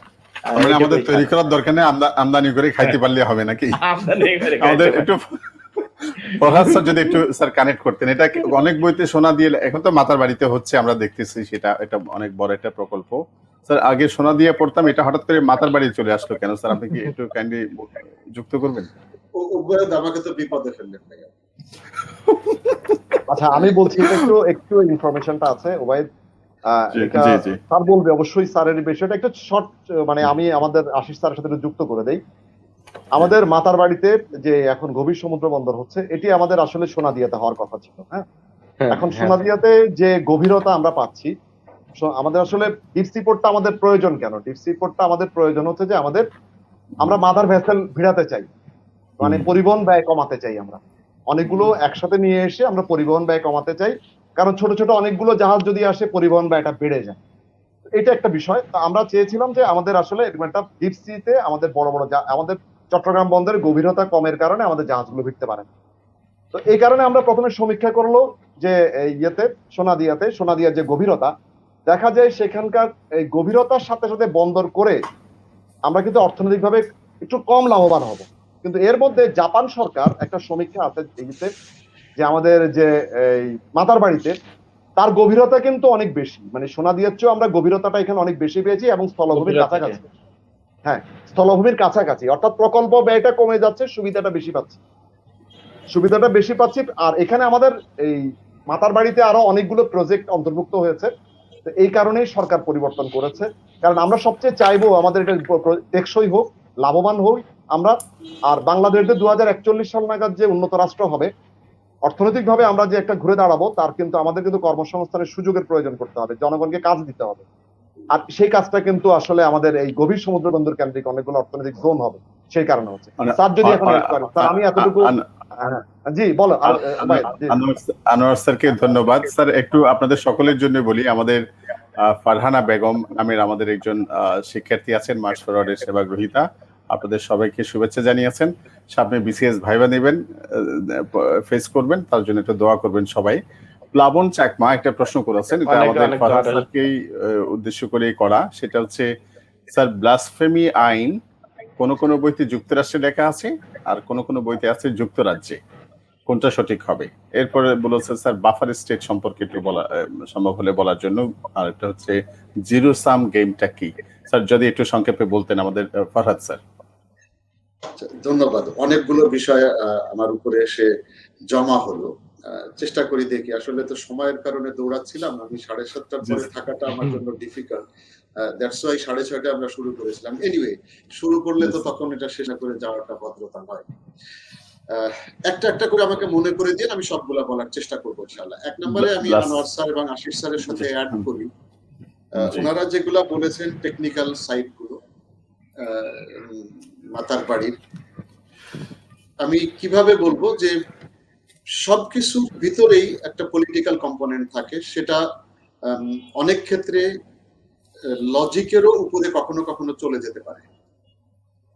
অনেক ক্ষেত্রে টেকনিক্যাল স্পেসিফিকেশনকে মডিফাই করা প্রয়োজন হতে পারে যদি সেখানে পলিটিক্যাল কম্পোনেন্টস গুলোকে নিয়ে আসা হয়। তো সে ধরনের কোনো বিষয় আছে কিনা সেটা খোঁজ নিয়ে দেখা যেতে পারে। এর চেয়ে বেশি মাতার বাড়ি নিয়ে আমি বলতে চাই না। ওনারা দুইজনই যোগ্য কথাবার্তা বলেছেন এবং খুব পারফেক্ট কথাগুলো ওনারা টেকনিক্যাল হ্যান্ড থেকে বলেছেন। আমি পলিটিক্যাল অ্যাঙ্গেল থেকে শুধু এটা দেখলাম যে পলিটিক্যালিও এটা বিচার বিশ্লেষণের দাবি রাখে, কারণ আমরা একটা আন্তর্জাতিক বিশ্বে বাস করি যেখানে সম্পর্কটা একটা বড় জিনিস, শুধু রাজনীতিই নয়। আর রাজনীতি সম্পর্কেরই অংশ হিসেবে সেটাকে বাদ দিয়ে চলা আমাদের পক্ষে সম্ভব নয়। একটা অংশ আমি এর ভিতরেই রাখতে চাই, আর বিস্তারিত যেতে চাই না। অনেকে অনেকগুলো প্রশ্ন করেছেন, আমি এক একটা করে জবাব দিতে চেষ্টা করি। দেখেন, সবগুলো তো মনে আছে না। যেমন একটাকে জিজ্ঞেস করলো যে ব্লাসফেমি আইন কোন দেশে প্রথম চালু করা? আমি যেটা জানি ভাই, আপনি যিনি প্রশ্ন করেছেন, ধন্যবাদ আপনাকে। আমার জানাটা তো একটু ভিন্ন রকমের। আমি যেটা জানি সেটা হলো যে পোপ গ্রেগরি দ্য 11 উনি 1378 সালে ব্লাসফেমি আইনটাকে প্রণয়ন করেছিলেন বা এটার উদ্যোগ নিয়েছিলেন। এটা কোন দেশে স্যার? এটা কি রোমে? পোপ তো ভ্যাটিকানে। আচ্ছা, হ্যাঁ হ্যাঁ, পোপ, হ্যাঁ পোপ গ্রেগরি পোপ দ্য 11। করেছে 1378 সালে। হ্যাঁ, আচ্ছা আচ্ছা, অরিজিনালি উনি এটাকে ক্যানন ল হিসাবে শুরু করেছিলেন, পার্ট অফ ক্যানন ল আচ্ছা আচ্ছা, 1378 এ। তার কমান্ডেই, under the command of Pope Gregory the Pope, 11 এটা করা। হ্যাঁ হ্যাঁ হ্যাঁ, জি, সো এটা একটা গেল, আমি বিস্তারিততে যাই না। হুম। এর ভিতরে আবার কেউ কেউ জিরো সাম গেম হলো আন্তর্জাতিক রাজনীতির ডেফিনেশনে এটা বলা হয় যে জিরো সাম গেম, তার মানে সবকিছু যোগ করলে ফলাফল শূন্য। সেটা কিরকম? আমার কাছে 5 টাকা আছে, আপনার কাছে 10 টাকা আছে, স্যারদের কাছে 20 টাকা, 25 টাকা, 30 টাকা আছে, সাম করলে এটা 100 টাকা হলো। এখন আমার কাছে যে 5 টাকা আছে, আমি ওবাইদ স্যারের কাছ থেকে জোর করে বা কৌশলে বা ছিনিয়ে বা যেভাবে পারি 3 টাকা নিয়ে এসে আমার 3 টাকা বাড়ানো, 8 টাকা হলো। ওবাইদ স্যারের কাছে 12 টাকা ছিল, ওনার কিন্তু 9 টাকা হয়ে গেল।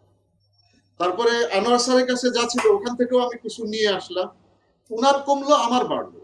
আশিস স্যারের কাছে ছিল, সেটাও আমি নিয়ে আসলাম, আমার বেড়ে গেল, আশিস স্যারের কমে গেল। But at the end of the day সামেশনটা জিরো, দ্যাট মিনস 100 ছিল 100ই হলো, সম্পদ বাড়ে নাই। That is called zero sum game. এটা আন্তর্জাতিক রাজনীতির ক্ষেত্রে ব্যবহৃত হয়ে থাকে, যেখানে সব দিন শেষে গিয়ে যোগফল, সবকিছুর যোগফল শূন্য। একজন লাভবান হয় আর একজন ক্ষতিগ্রস্ত হয়, টোটালি কেউ সবাই মিলে লাভবান হয়। এবং এই ক্ষেত্রে চলে আসে আন্তর্জাতিক সম্পর্ক, যেখানে সবাই কোনো না কোনো ভাবে লাভবান হয়। আমার 5 টাকা ছিল 6 টাকা হলো, একজনের 12 ছিল, সে হয়তো 15 টাকা হয়েছে। আশিস স্যারের 20 টাকা ছিল, উনি 25 টাকা হয়েছেন। আনোয়ার স্যারের 30 টাকা ছিল, উনি 35 টাকা হয়েছেন। কম হোক বেশি হোক সবাই লাভবান হচ্ছেন। এটা হলো আন্তর্জাতিক সম্পর্কের ক্ষেত্র। আর যখন আন্তর্জাতিক রাজনীতির ক্ষেত্র আসে, তখন আমরা বলি জিরো সাম গেম। যে অমুকের কাছ থেকে ছিনিয়ে নিয়ে আসছি, ভাই আলটিমেটলি টোটাল সম্পদ, জিডিপি গ্রোথ রেট হয় নাই, আমার জিডিপি বাড়ে নাই, যা ছিল তাই হয়ে গেছে। This is called zero sum game. Sir আরেকটা প্রশ্ন ছিল, বাফার স্টেট। আচ্ছা, বাফার স্টেট হলো যখন দুইটা, সাধারণত এটা যুদ্ধরত অবস্থার ভিতরেই চিন্তা করা হয়ে থাকে, দুটো শক্তিশালী দেশ বা দুটো যুদ্ধরত দেশের মাঝখানে একটা নিউট্রাল দেশ তৈরি করা হয়, বা যদি থাকে তাকে ব্যবহার করা হয়, যে দুইজনের জন্যই সমান। বাফার ওইটাকে বলা হয় যে মাঝখানে খাস ঢুকানো, যে দুই দেশের জন্যই যুদ্ধের বিরতিতে সহায়তা করে। আমরা ভার্চুয়ালি যদি চিন্তা ভাবনা করি, তাহলে এটা আপনারা প্র্যাকটিক্যাল মনে করেন না, আমি ভার্চুয়াল হিসাবে বলছি। চায়না এবং ভারত দুটো কোনো না কোনো ভাবে কখনো কখনো যুদ্ধংদেহী অবস্থায়, কখনো তিবেতের এদিকে দেখি, তো কখনো লাদাখের ওদিকে দেখি। সো এগুলো আমরা দেখি, তাদের ভিতরে যুদ্ধংদেহী একটা অবস্থা তৈরি হয়। সো এদের মাঝখানে যদি নেপাল ভুটানের মতো দেশকে রাখা যায়, যুদ্ধ যাতে না বাঁধে, তখন এই নেপাল এবং ভুটানকে নিরপেক্ষ দেশ হিসাবে রাখা গেলে তাদেরকে বাফার স্টেট হিসাবে দেখানো যেতে পারে। এটা বাফার স্টেট। আরো একটা জিনিস আমি আরেকটা প্রশ্ন আছে স্যার, পার্সোনা নন গ্রাটা। পিএনজি বলে, পার্সোনা নন গ্রাটা। এটা হলো আর্টিকেল 9 অফ 1961 ডিপ্লোম্যাটিক রিলেশন, যেটা আছে Vienna convention on diplomatic relations 1961 এর আর্টিকেল 9 এ এটা আছে। পার্সোনা নন গ্রাটা বাংলায় যদি বলি অবাঞ্ছিত ঘোষণা। এটা ডিপ্লোম্যাটিক ল্যাঙ্গুয়েজ। একজন ডিপ্লোম্যাট যখন তার রিসিভিং স্টেটে থাকে, তখন উনি অনেক ধরনের ইমিউনিটি পেয়ে থাকেন, রক্ষা কবচ। যেমন ওনাকে অ্যারেস্ট করা চলবে না, কোর্টের ভিতরে ওনাকে সাক্ষী হিসেবে দেওয়া যাবে না, উনি চলাফেরায় স্বাধীনতা পাবেন, ওনার ঘর বাড়ি গাড়ি সবকিছুই এটা এক ধরনের ইমিউনিটি পাবে। তাকে পুলিশ পাহারা দিবে, কিন্তু তাকে তল্লাশি করতে পারবে না, তার সিকিউরিটি নিশ্চিত। এ ধরনের অনেকগুলো ইমিউনিটিস পেয়ে থাকেন একজন ডিপ্লোম্যাট বা ডিপ্লোম্যাটিক এজেন্ট আমরা বলে থাকি, পেয়ে থাকেন। কোন কারণে যদি রিসিভিং স্টেট মনে করে যে একজন ডিপ্লোম্যাট এমন কিছু কাজ করছে যেটা রিসিভিং স্টেটের জন্য, তার মানে যে দেশে এই ডিপ্লোম্যাট কাজ করছেন তার জন্য এটা ডেট্রিমেন্টাল বা ক্ষতিকর, তার কথা হতে পারে, কাজ হতে পারে, এবং সেই ক্ষেত্রে তাকে যদি এই দেশে আরো থাকতে দেওয়া হয়, সে আমার দেশকে আরো ক্ষতিগ্রস্ত করবে বা করার চেষ্টা করে যাবে। সুতরাং তাকে রাখতে দেওয়াটা আমার জন্য সব দিক দিয়ে ভয়ঙ্কর হয়ে যাবে। সেই ক্ষেত্রে তাকে এই দেশ থেকে চলে যাওয়ার জন্য অনুরোধ করা হয়। এটার জন্য কোনো লিখিত চিঠি দেওয়া হয় না, কোনো কারণ দর্শানো হয় না। সাধারণত দূতাবাসের প্রধানকে পররাষ্ট্র মন্ত্রণালয়ে ফোনের মাধ্যমে চায়ের দাওয়াত দিয়ে নিয়ে আসা হয়। এখানে বরং একটা জিনিস করা হয়, অন্য দিনে হয়তো কফি এবং বিস্কিট খাওয়ালে এই দিন সাথে বাটার বাটার বানও দেওয়া হয়, স্যান্ডউইচও নিয়ে আসা হয়, চিকেন স্যান্ডউইচ, সাথে রোস্টেড নাট সেটাও দেওয়া হয়, আরো বেশি খাতির করে। জাস্ট ওনাকে কনসার্ন অফিসার, সাধারণত ডিজি লেভেলে কনসার্ন উইং এর ডিজি, উনি গল্প করতে করতে বলে ফেলেন যে এক্সেলেন্সি আপনার ওই অফিসারটা, তাকে আমরা আসলে 24 ঘন্টার ভিতরে বা 48 বা 72 একটা সময় দেওয়া হয়, এর ভিতরে চাচ্ছি যে সে যেন আর এই দেশে না থাকে। বাস, কোনো লজিক দেওয়া হবে না, কেন সেটাও উনি প্রশ্ন করতে পারবেন না, সেটার ব্যাখ্যাও দেওয়া হবে না।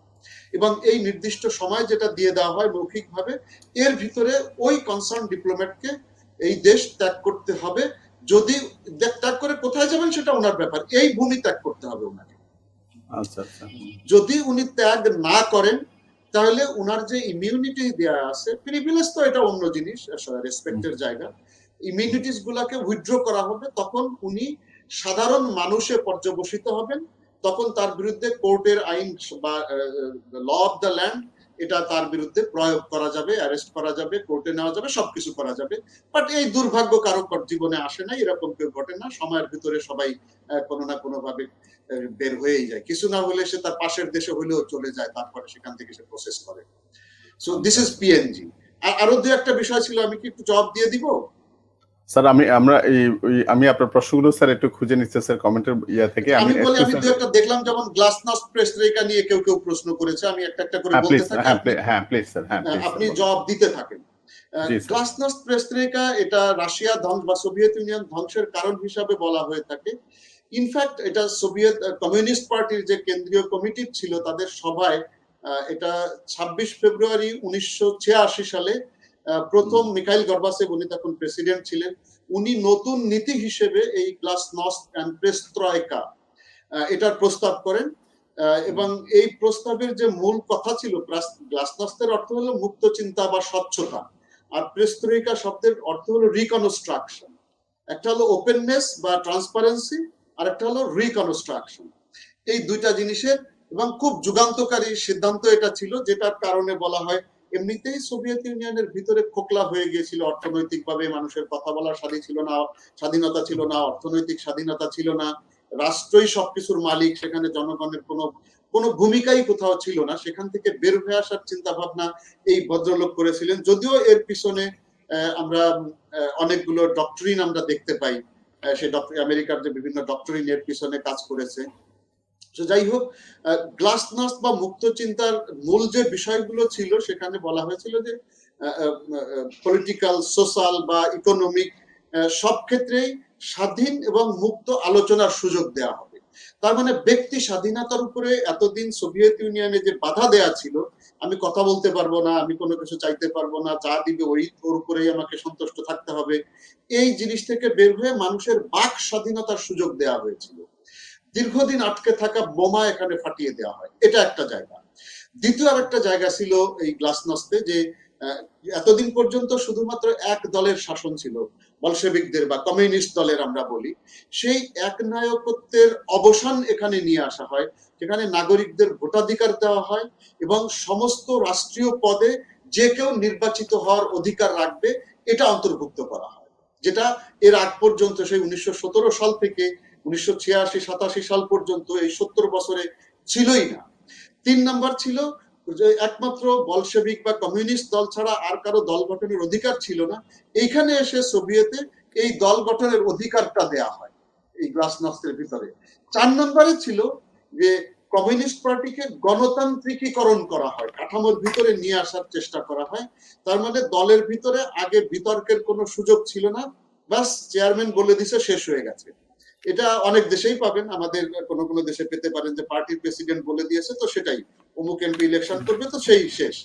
সো এই বিষয়টা ওখানে থাকা, এখান থেকে তারা বের হয়ে আসছিল যে না, এখন দলের ভিতরে সমালোচনা, কথা বলা, বিতর্কের সুযোগ দেওয়া এগুলো থাকবে, সাথে সাথে কোনো সংখ্যালঘুদের উপরে সংখ্যাগরিষ্ঠদের মতামত চাপিয়ে দেওয়া হবে না, তার মানে গণতন্ত্র। এই যে 4-5টা বিষয়, এটা গ্লাসনস্টের ভিতরে নিয়ে আসা হয়েছিল, যে কারণে স্যার এই গণতন্ত্র হচ্ছে উইদিন দি পার্টি, রাইট? না, উইদিন দা পার্টি না, উইদিন দা পার্টি তো শেষ যেটা বললাম, একজন জি। মানুষের আমি সাধারণ পাবলিক, আমি দলের সরাসরি আমি কোনো কর্তা ব্যক্তি নয়। মানে এটা আমি কি স্যার রাজনীতি আমি বলতে চাচ্ছি, এটা কি স্যার কমিউনিস্ট পার্টির ভিতরে ছিল নাকি এটা ইন জেনারেল সারা দেশের জন্য ছিল? ইন জেনারেল, এই জন্যই তো আচ্ছা, প্রেস গ্লাসনস্ট আচ্ছা, আচ্ছা, আচ্ছা, ইন উন্মুক্ত। জেনারেল, এই জন্যই তো ভাঙ্গাটা ত্বরান্বিত হয়েছে। আচ্ছা, আমেরিকাকে ফলো করতে যাওয়ার চেষ্টা করা হয়েছিল। আচ্ছা, আচ্ছা, হ্যাঁ, আচ্ছা, ধন্যবাদ। এটা একটা গ্লাসনস্টের বিষয়টা ছিল এখানে। প্রেস ত্রাইকার মূল কথাটা হলো পুনর্গঠন, যেখানে যে বিষয়গুলো এখানে নিয়ে আসা হয়েছিল, মূল বিষয়টা ছিল অর্থনৈতিক পরিকল্পনা নতুন করে করা। যেহেতু আসলে সোভিয়েত ইউনিয়নের অর্থনীতি ধ্বংস হয়ে গিয়েছিল ভেতরে, এবং মানুষের খাবার দেওয়াই বিপজ্জনক হয়ে দাঁড়িয়েছিল, যেহেতু ওখানকার নিয়মই ছিল তুমি তোমার সাধ্য অনুযায়ী শ্রম দিবা রাষ্ট্রকে, রাষ্ট্র তার সুবিধা অনুযায়ী তোমাকে খাবার দিবে, চিকিৎসা দিবে, যতটুকু পারে ততটুকু দিবে। এখন আমি আমার শ্রম দিয়ে যাচ্ছি, কিন্তু রাষ্ট্রের তো ভান্ডারে নেই, রুটি আছে 10টা, মানুষ আছে 20 জন, তো ভেঙে দেওয়া ছাড়া তো রাষ্ট্রের উপায় ছিল না, আমার পেট ভরুক বা না ভরুক। সেই জায়গাটাতে পৌঁছে গিয়েছিল সোভিয়েত ইউনিয়নের অর্থনীতি। এই জন্য প্রেস ত্রাইকাতে তখন বলা হচ্ছে যে ওপেন মার্কেট নীতি চালু করার চিন্তা ভাবনা এখানে করা হয়েছিল, যে একটা হলো অর্থনৈতিক পরিকল্পনাকে ঢেলে সাজানো, তারপরে কমান্ড অর্থনীতি বলা হতো সোভিয়েত ইউনিয়নের অর্থনীতিকে, পুঁজিবাদী অর্থনীতি যার ভিন্ন দিকে প্রবাহিত হতো, সেখান থেকে এসে পুঁজিবাদী অর্থনীতিতে ওনারা চলে আসার চেষ্টা করলেন। বাজার অর্থনীতি যেটাকে বলছি আমরা, সেই বাজার অর্থনীতি যেখানে সরকারি বেসরকারি যে কেউই উৎপাদন ব্যবস্থার সাথে জড়িত হতে পারবে, এর আগ পর্যন্ত যেটা ছিল না। কমান্ড অর্থনীতিতে এটা ছিল না, সব রাষ্ট্র করবে, সব কিছুর মালিক রাষ্ট্র। সেখান থেকে বেসরকারীকরণের একটা পদ্ধতি এখানে নেওয়ার চেষ্টা করা হয় অর্থনৈতিক রিনোভেশনের বা রিকনস্ট্রাকশনের মাধ্যমে। তার মানে, এবং সাথে সাথে এখানে বাণিজ্যের ক্ষেত্রে বলা হয়েছে যে আমরা গ্লোবাল বাণিজ্য, মানে বিজনেসের ক্ষেত্রে গ্লোবালাইজড করে ফেলবো আমাদের সিস্টেমটাকে। অন্যান্য সব দেশ যেরকম ব্যবসা করছে তাদেরকেও আমাদের দেশে ঢুকতে দিব, আমরাও তাদের দেশে ঢুকে বিজনেসের যে প্রসার ঘটানো, প্রযুক্তিগত সম্পর্ক বাড়ানো, এগুলা আমরা পশ্চিমী দেশগুলোর সাথে করব। এটা ছিল প্রেস ত্রাইকার মূল জায়গা। সো এটা করতে গিয়েই মানে গ্লাসনস্ট প্রেস ত্রাইকা যখন গর্বাচেভ বেছে নেন, পরিবর্তন হওয়ার চাইতে পুরো সোভিয়েত ইউনিয়নই ভেঙে পড়ে। কারণ এটা একটা সামগ্রিক দৃষ্টিভঙ্গির বিষয় ছিল, সার্বিক মূল্যবোধের পরিবর্তনের বিষয় ছিল। সেই 70-80 বছর যার জাতাকলে পিষ্ট লোকজন, তারা নতুন একটা দিক দেখার জন্য দেখার চেষ্টা করছিল তখন এই আয়নার ভিতর দিয়ে। এখানে যেমন খুব আত্মসমালোচনামূলক একটা বই, আমার রুশ লেখক, ওনার নামটা অ্যানাতলি বুতেনকো, আপনারা বইটা যদি পড়েন তাহলে দেখবেন যে উনি একটা বই ওই সময়গুলোতে লিখেছিলেন, আত্মসমালোচনামূলক গ্রন্থ, যেখানে গ্লাসনস্টের সমাজতান্ত্রিক নীতিকে উনি আরো কিভাবে কার্যকর করা যায়, মিক্স একটা জায়গা উনি তুলে আনতে চেষ্টা করেছিলেন। সো এনিওয়ে, ওইদিকে আমি যাচ্ছি না, ওটা ডিটেইলের অংশ। সো গ্লাসনস্ট প্রেস ত্রাইকা আশা করি আপনাদের জন্য কমপ্লিট হয়েছে ভাই। এর বেশি জানার দরকার আছে বলে আমি মনে করছি না। আর কেউ কেউ আইবিআরডি এবং আইএমএফ নিয়ে জানতে চেয়েছে, যে আইবিআরডি জন্ম কবে, আইএমএফ এর জন্ম কবে। এটা আসলে একটু ডেট হিসেবে আপনারা পাবেন না, আমি একটু ছোট্ট ব্যাকগ্রাউন্ড দিই তাহলে সহজ হয়ে যাবে এখানে। বিশ্বব্যাংক যেটা বলি, যদিও এটা আমার মার্শাল প্ল্যানের অংশ হিসাবেই, আমি বোধহয় কালকে না পরশুদিন আমাদের ওবায়দুল্লাহ স্যারের সাথে আলাপ করছিলাম এই বিষয়টা নিয়ে, যে এটা জন সি মার্শালের পরিকল্পনারই একটা অংশ ছিল, যেটা মার্শাল পরিকল্পনা হিসেবে পরিচিত। এবং দেখবেন ওয়ার্ল্ড ব্যাংক আইএমএফ একই দিনেই জন্ম হয়েছে ব্রিটন উডসে। নিউ হ্যাম্পশায়ারের একটা বাড়ি ছিল, এটা ব্রিটন উডস, আমেরিকার নিউ হ্যাম্পশায়ার শহরের একটা বাড়ি ব্রিটন উডস।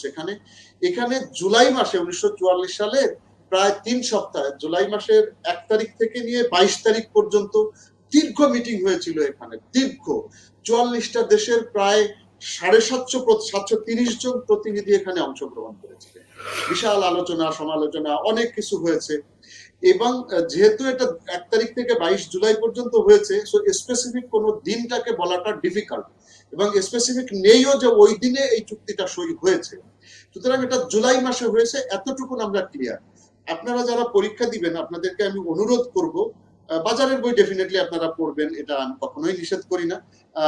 এই সমস্ত ক্ষেত্রে ওয়ার্ল্ড ব্যাংক, আইএমএফ বা যে প্রাতিষ্ঠানিক বিষয়, এটা সবচেয়ে সহজ হলো ওই প্রতিষ্ঠানের একদম অফিসিয়াল ওয়েবসাইট আছে, আপনারা সেখানে গিয়ে একটু হিস্ট্রি দয়া করে পড়বেন, তাহলে ভুলবেন না। আমি যখন এগুলোর ক্লাসে আলাপ করেছি তখনও দেখবেন যে আমি এগুলো আলাপ করেছি। যে প্রশ্ন করেছেন সে বোধহয় আমার ওই ক্লাসগুলো বা এই নোটগুলো দেখেন না, আমি নোটও দিয়ে দিয়েছি, ক্লাসেও আমি এগুলো ডিটেইল আলাপ করার চেষ্টা করেছি। তো যাই হোক, ব্রিটন উডসের চুক্তি যদি আমরা স্বাক্ষর বলি, সেটা আমরা বলতে পারি 27 ডিসেম্বর 1945 ডেট হিসাবে।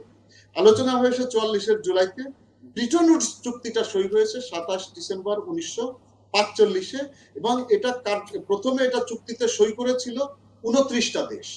এখন তো সদস্য সংখ্যা বেশি, আইবিআরডিতে প্রায় আপনার ইউএন এর সবগুলো দেশই আছে, 189 আছে, এবং আইডিএ দুইটা অংশ, আইডিএ তে আসে 173টা দেশ। কার্যকর হয়েছিল এটা 1946 সালের 25শে জুন, এবং বাংলাদেশ যোগদান করেছিল 17ই আগস্ট 1972 সালে। সো এটা আপনারা মোটামুটি পেয়ে গেলেন। দ্বিতীয় প্রশ্ন আপনাদের ছিল আইএমএফ। ওই একই জিনিস, কিন্তু আইএমএফ ওয়ার্ল্ড ব্যাংক একই আলোচনায় আলোচিত হয়েছিল। এদেরও প্রতিষ্ঠাকালীন সদস্য ছিল 29টা, ওই জুলাই মাসে হয়েছে, এবং এটারও কার্যকর হওয়ার তারিখ ওই 27 ডিসেম্বর 1945-এ। এদের সদস্য সংখ্যা 2020 সালে সর্বশেষ অ্যান্ডোরা জয়েন করেছে 16 তারিখে, এবং সদস্য সংখ্যা 190 হয়েছে। বাংলাদেশ তো একই দিনে 17ই আগস্ট 1970 বাংলাদেশ, হ্যাঁ, এবং এটার প্রধান বুলগেরিয়ার নাগরিক উনি, ওই যে ক্রিস্টালিনা জর্জিভা। আইএমএফ এর প্রধান নরমালি সবসময় ইউরোপ থেকেই হয়। ওখানে শর্তই দেওয়া আছে যে আইএমএফ এর প্রধান ইউরোপ ঠিক করবে, ইউরোপ থেকে হবে এই কথাটা ঠিক না। ওয়ার্ল্ড ব্যাংকে যেমন বলা হয় যে আমেরিকা সিদ্ধান্ত নিবে কে ওয়ার্ল্ড ব্যাংকের প্রেসিডেন্ট হবে, কারণ এর আগে আমরা দেখেছি যে অস্ট্রেলিয়ান নাগরিককে করা হয়েছে, ওবামার সময় কোরিয়ান একজনকে করা হলো। সুতরাং কেউ যদি বলে যে আমেরিকা থেকেই হইবে, তাহলে ইহা ভুল হইবে ভাই, তাহলে এই দুইজন তো আমেরিকান ন্যাশনাল ছিলেন না। সিদ্ধান্ত আমেরিকা নেবে, শর্তটা হলো সিদ্ধান্ত আমেরিকা নেবে। একইভাবে আইএমএফ এর প্রধান কে হবেন এটা ইউরোপ সিদ্ধান্ত নেবে। সো এখানে আর আমি বেশি দূরে যাচ্ছি না। ধন্যবাদ স্যার। অনেক আর কোনো প্রশ্ন ছিল কি এখানে? স্যার আছে একটা প্রশ্ন, আমি স্যার একটু খুঁজে নিয়ে আপনাকে দিচ্ছি। আমি একটু আনোয়ার স্যারের কাছ থেকে একটু শুনতে চাচ্ছিলাম। বিসিএস পরীক্ষায় একাধিকবার এসেছে, এবং বিসিএস পরীক্ষায় তো অবশ্যই পাবলিক সার্ভিস কমিশনের ওই রিভার চুক্তি একটা ছিল। স্যার ওয়াই রিভারের সাথে স্যার ডেটন চুক্তি নিয়ে একটু কথা বলবো স্যার, আপনার কাছে আসবো। আমি একটু আনোয়ার স্যারের সাথে একটা কথা বলি, সেটা হচ্ছে সেন্ট মার্টিনের আয়তন 12 নাকি 18, অনেক বইতে 12, অনেক বইতে 18, এই একটা বিষয় আপনি কথা বলবেন। আরেকটা বিষয় হচ্ছে বাংলাদেশকে প্রথম স্বীকৃতি দানকারী দেশ ভুটান না ভারত? বাংলাদেশের বইগুলো মোটামুটি বলতে পারে সাধারণভাবে দুই ভাগে বিভক্ত, কতগুলোতে ভুটান আর বেশিরভাগ বইতে ভারত লেখা আছে। সেক্ষেত্রে আপনার পরামর্শ। ক্লিয়ার হয়ে গেছে, এটা আর কারো কনফিউশন মনে হয় না। রিসেন্টলি স্যার আসছে, কিন্তু এখনো অনেক বইতে স্যার, সরকারি অনেক বইতে এখনো পর্যন্ত ভারত আছে। স্যার আনোয়ার স্যার যদি একটু বলতেন। আচ্ছা, ধন্যবাদ। প্রথম কথা হচ্ছে যে সেন্ট মার্টিন, হ্যাঁ, সেন্ট মার্টিনের আয়তন দুভাবে পরিমাপ করা হয়। একটা হচ্ছে জোয়ারের সময় একটা পরিমাপ থাকে, হ্যাঁ, একটা হচ্ছে যে তোমার ভাটার সময়। তো স্বাভাবিকভাবে ভাটার সময় কি হবে, সেন্ট মার্টিনের আয়তনটা বেড়ে যাবে, হ্যাঁ, সেন্ট মার্টিনের আয়তন বেড়ে যাবে, তখন সেটা 8 এবং 12 থাকে। 12 এবং 18 মনে হয় কোনো বইতে থাকতেও পারে, বাট এটা হচ্ছে 8 বর্গ কিলোমিটার হচ্ছে তোমার জোয়ারের সময় হবে 8 বর্গ কিলোমিটার, আর ভাটার সময় হচ্ছে এটা 12 বর্গ কিলোমিটার। মানে সেন্ট মার্টিনের যে অফিসিয়াল বিষয়, সেই আয়তনটা বাংলাদেশের বইগুলোতে লেখা আছে। মানে যে বছর বিসিএস পরীক্ষা আসলো 28তম বিসিএস, সম্ভবত সেন্ট মার্টিনের আয়তন কত? 12 হবে, হ্যাঁ, যদি 12 না থাকে, 12 যদি না থাকে, হ্যাঁ, 12 যদি যায় তাহলে 8 বর্গ কিলোমিটার থাকবে, হ্যাঁ, 8 বর্গ কিলোমিটার 12 থাকলে সেটা 12 থাকলে 12, কিন্তু 12 এবং 18 যদি থাকে তাহলে 12, কারণ আপনি জোয়ারের সময় বলছেন না ভাটার সময় বলছেন, সেই পরিমাপটার কথা সেখানে উল্লেখ নেই, সেই জন্য সেটা একটা বিষয়। তাহলে এটা স্টুডেন্টদের ক্লিয়ার হয়ে গেল। আর দ্বিতীয় কথা হচ্ছে ভুটানের বিষয়টা তো কয়দিন আগে সেটেল হয়ে গেল, স্যার যেভাবে বলে ফরাদ স্যার তো সেটা বলেই দিল, মাননীয় প্রধানমন্ত্রী নিজেই মানে টেলিভিশন ভাষণে বলে দিয়েছেন, তাহলে এটা নিয়ে আর কোনো কথা নেই। এটা আমাদেরকে স্যার আপনাকে আরেকটা প্রশ্ন, তাহলে এটা ভুটান, এই ব্যাপারে কনফিউশনের কোনো সুযোগ নাই, এটা সরকারি ভাবেই দুই দেশের মধ্যে অনেকবার বলা হয়েছে রিসেন্টলি। Please sir. হ্যাঁ, আনোয়ার স্যারকে আমি আরেকটা প্রশ্ন করতে চাই, সেটা হচ্ছে স্যার স্থানীয় সরকারের অনুচ্ছেদ কোনটি? আমরা জানি যে স্থানীয় সরকার নিয়ে সংবিধানে একাধিক অনুচ্ছেদ আছে। যদি বলা হয় স্থানীয় সরকার সংবিধানের কত নম্বর অনুচ্ছেদে আছে, সেক্ষেত্রে ছেলেমেয়েরা কোন অনুচ্ছেদকে এখানে মানে ফোকাস করবে? বিষয়টি এই মুহূর্তে আমাকে একটু দেখে বলতে হবে, হ্যাঁ, আমি এই বিষয়টি আমার কাছে এই মুহূর্তে পরিষ্কার ধারণা নেই, হ্যাঁ, এটা দেখতে হবে। আচ্ছা, ধন্যবাদ। আমি একটু যারা শুনছেন তাদের জন্য বলে রাখি, যেহেতু পরীক্ষা 2-3 দিন পরেই পরীক্ষা, সেটা হচ্ছে স্থানীয় সরকার নিয়ে পুরোপুরি দুটো অনুচ্ছেদ আছে আমাদের সংবিধানে, একটা হচ্ছে 59 আর একটা হচ্ছে 60।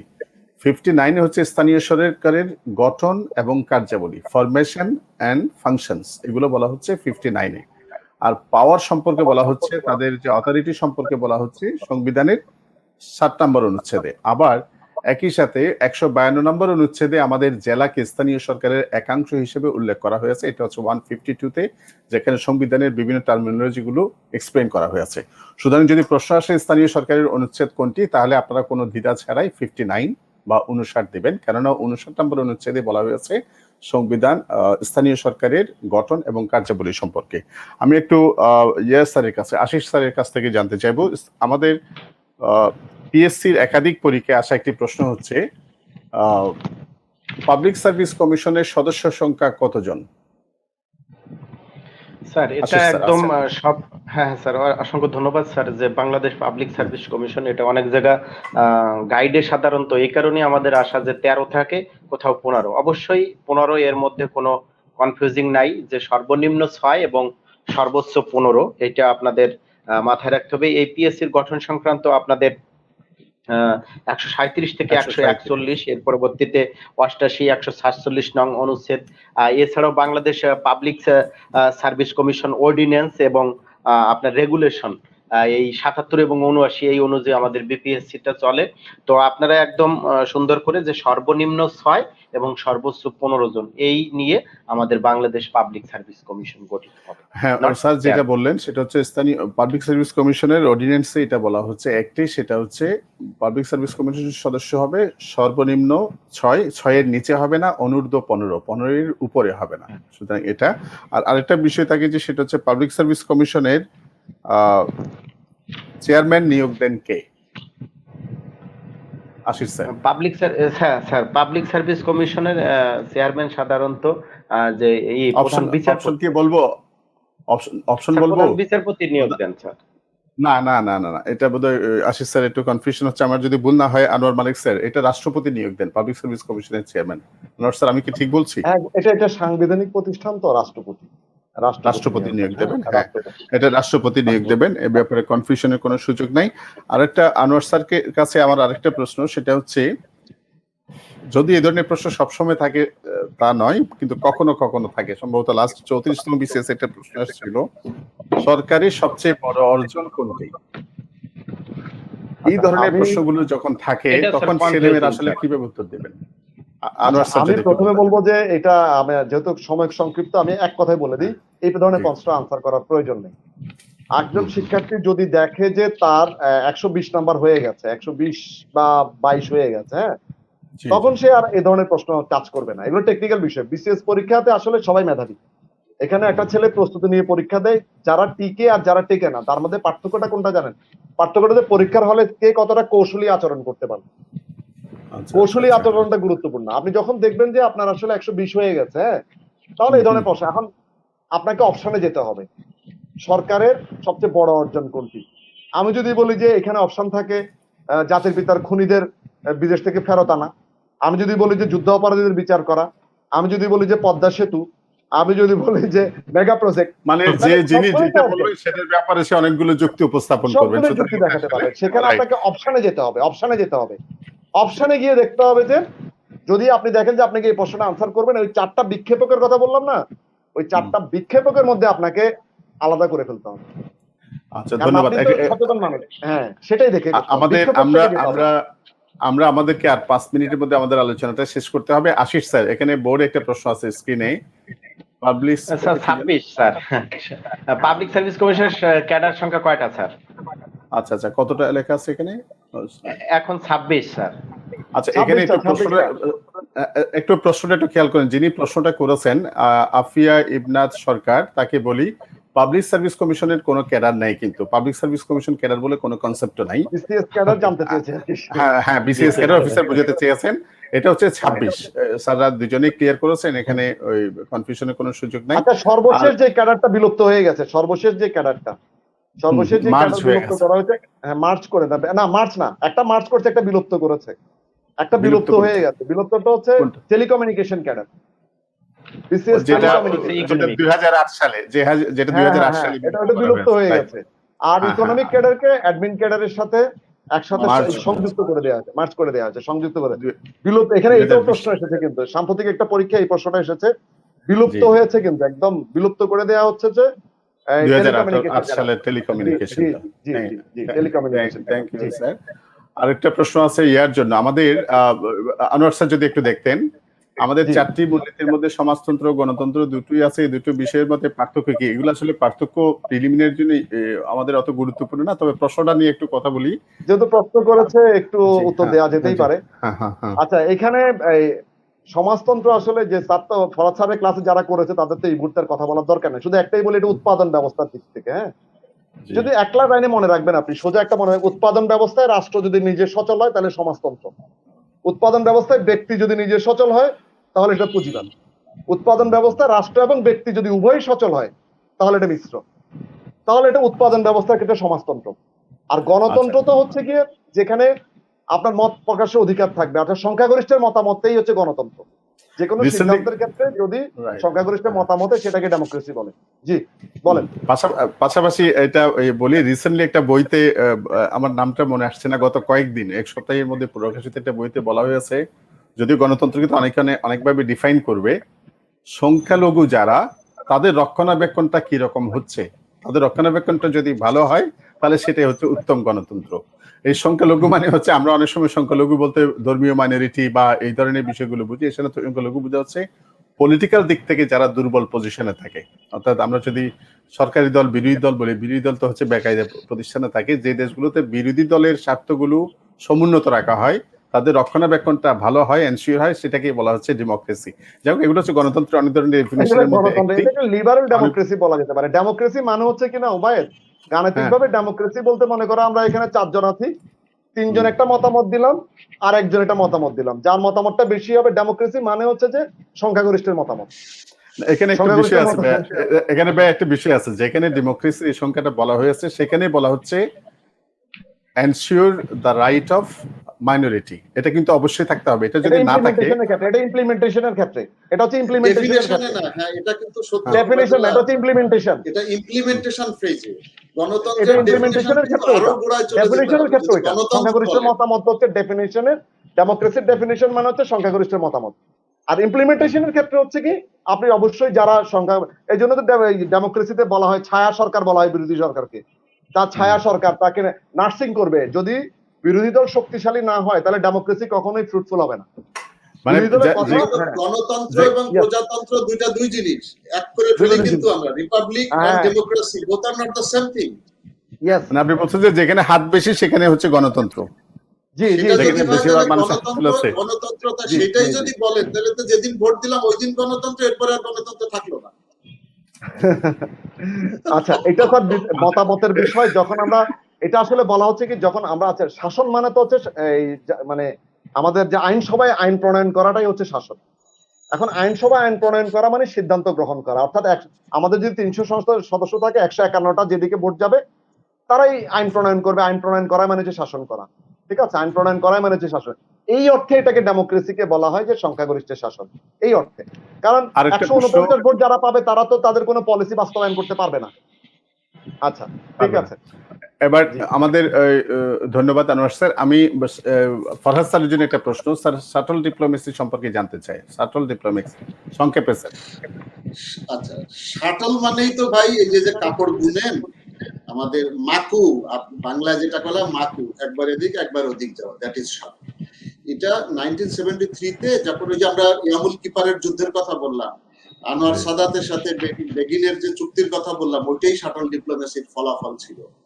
তখন ইউএস পররাষ্ট্রমন্ত্রী, সেক্রেটারি অফ দ্য স্টেট ছিলেন হেনরি কিসিঞ্জার, যাকে বাংলাদেশের বাচ্চা বাচ্চা চেনে 1973 তে, তলাবিহীন ঝুড়ির প্রবক্তা হেনরি কিসিঞ্জার। এই ভদ্রলোক তখন তেল আবিব এবং কায়রোর ভিতরে একবার তেল আবিব একবার কায়রো, একবার তেল আবিব একবার কায়রো, এই করে করে দুজনের ভিতরে একটা জায়গায় সমঝোতায় এসেছিলেন।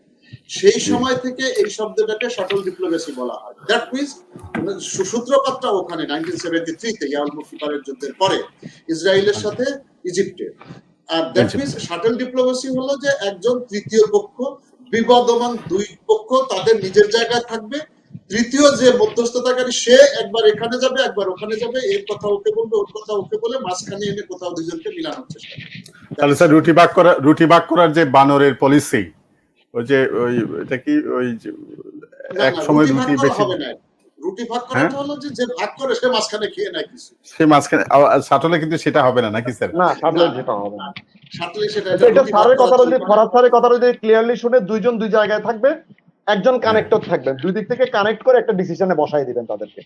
এটা হচ্ছে সাধারণ। আমাদের যেমন চট্টগ্রাম রেলওয়ে, ওবায়দ চট্টগ্রাম বিশ্ববিদ্যালয়ের ছাত্র, চট্টগ্রামে যে শাটল ট্রেন ছিল রেলওয়ের, যে আমাদের যে আমরা চট্টগ্রাম বিশ্ববিদ্যালয়ে যাওয়া আসা করতে স্পেশাল চট্টগ্রাম স্টেশনটা চট্টগ্রামে থাকবে, ইউনিভার্সিটি ওখানে থাকবে, দুটার মধ্যে সংযোগ করতেছে আমাদের ট্রেনগুলো, একবার নিয়ে যাচ্ছে একবার আনতেছে, হ্যাঁ সংযোগ করতেছে। এটা স্যার যেটা বললো ইজিপ্ট এবং তেল আবিবের মধ্যে যে করলো স্যার, এটাই আসলে ওই ক্ষেত্রে প্রযোজ্য করেছে, এটা ব্যবহার করা হয়। ধন্যবাদ স্যার। আমরা একেবারে সময়ের শেষ দিকে চলে আসছি। আশিস স্যার যদি প্রশ্নটা দেখতেন, সবচেয়ে বেশি দ্বীপপুঞ্জ রয়েছে কোন দেশে, সুইডেন নাকি ইন্দোনেশিয়া? Sir Indonesia sir. এক কথায় উত্তর ইন্দোনেশিয়া। ইন্দোনেশিয়া এক কথায় উত্তর স্যার। হ্যাঁ ইন্দোনেশিয়া। ঠিক আছে। আরো যে প্রশ্নগুলো আমাদের, আমি লাস্ট একটা প্রশ্ন, এটা হচ্ছে প্রথমত করতেছি আনোয়ার স্যারকে, অন্যরা প্রয়োজনে একটু ইনপুট দিতে পারবেন। সেটা হচ্ছে সমুদ্র বিজয়ের পরে আমাদের আয়তন কি বেড়েছে, বা ছিটমহল সমাধানের পর কি আয়তন বেড়েছে বা কমেছে, এই ধরনের কোনো বিষয় হয়েছে আনোয়ার স্যার? আচ্ছা, প্রথম কথা হচ্ছে যে এখানে ফরহাদ স্যার জিনিসটা আরো ভালো বলতে পারবে, আমি জাস্ট একটু যুক্ত করে দিই, স্যার বলবে। আচ্ছা, ছিটমহলটা কি আসলে? ছিটমহলটা হচ্ছে বাংলাদেশের ভেতরে ভারতের কিছু জায়গা ছিল, ভারতের ভেতরে বাংলাদেশের কিছু জায়গা ছিল, ব্যাপারটা এরকম, ঠিক আছে? এখন বাংলাদেশের যে জায়গাগুলো, সেগুলো আমরা ভারতের সাথে কি করেছি? বিনিময় করেছি। আমরা আগেই বলেছি যে বিনিময় করেছি, আমাদের ভেতরে আয়তনে বাড়ে নাই। ছিটমহল বিনিময়ের পরে আয়তনে বাড়ে নাই জায়গাগুলো, অর্থাৎ আমাদের জায়গাগুলো, ভারতের জায়গাগুলো আমরা পেয়েছি, আমাদের আয়তনের মধ্যে ছিল এটা। আর ভারতের ভেতরে বাংলাদেশের যে জায়গাগুলো ছিল, এগুলো বাংলাদেশ ভারতে, অর্থাৎ বাংলাদেশের ভেতরে ভারতের ছিল 111টা, আর ভারতের ভিতরে বাংলাদেশের ছিল 51টি। তো সুতরাং এটাতে আয়তনটা বাড়েনি, আয়তনটা বাড়েনি, এটা ঠিক আছে, আয়তন ঠিক আছে। আর এটা হচ্ছে সমুদ্র বিজয়। এখন সমুদ্র বিজয়ের ক্ষেত্রে তো আসলে ইন্টারন্যাশনালি যে স্যার এটা ভালো বলবেন আরো, যে আমরা যে আন্তর্জাতিক সমুদ্র সীমা নিরূপণ করি আমরা, সেটা হচ্ছে যে এটা আমরা মানে এটা তো আসলে পৃথিবীতে গোলাকারের কারণে যে আমরা যে পরিমাপটা করি, সেই পরিমাপের কারণে আমাদের কিন্তু সমুদ্র সীমাটা বেড়েছে। কারণ হচ্ছে যে আমরা এটা ক্রস করে যেত আমাদের সমুদ্র, এক কথা যদি বলি এটা এখন ব্যাখ্যা করে, যেহেতু তুমি সময় কম বললাম, যদি বেশি থাকতো তাহলে ব্যাখ্যা করা যেত। আমাদের আয়তন মানে সমুদ্র সীমা বিজয়ের কারণে আয়তন বেড়েছে, সমুদ্র বিজয়ের কারণে। কারণ আমাদের 200 নটিক্যাল মাইলের পর থেকেই তো বিবেচনা করি, সেই জায়গা থেকে আমাদের 200 নটিক্যাল মাইলটাই চেঞ্জ হয়েছে, মানে শেষ স্থলসীমা থেকে 200 নটিক্যাল মাইল বিবেচনা করা হয়। তো সেখান থেকে যেহেতু শেষ স্থলসীমাটা বেড়েছে, সেখান থেকে পরিমাপ করা হয়। আর ইয়েতে কিন্তু বাড়েনি, ছিটমহলে কিন্তু বাড়েনি, কথাটা হচ্ছে এরকম। আচ্ছা, ধন্যবাদ। আশিস স্যার কিছু বলতে চাচ্ছেন? হ্যাঁ আশিস। স্যার এই যে মানে আপনার এই সীমানার ক্ষেত্রে স্যার এরকম একটা লেখা পাইছি যে ভূমি মন্ত্রণালয় নাকি বাংলাদেশের স্থল সীমা নির্দিষ্ট কতটুকু এইটুকু ক্লিয়ার করতে পারে নাই। তো আমাদের সমুদ্র সীমা একটা রয়েছে এবং স্থল সীমানা একটা রয়েছে, তো এখানে ওই বৃদ্ধি কম এটা ভূমি মন্ত্রণালয় এখনো ঠিক মতন ভাবে এটা নাকি প্রকাশ করতে পারেনি স্যার, এরকম একটা তথ্য আমি পাইছি। ফরহাদ স্যার কি স্যার কোনো কিছু যুক্ত করবেন এখানে সংক্ষেপে? জি স্যার, ধন্যবাদ আপনাদের।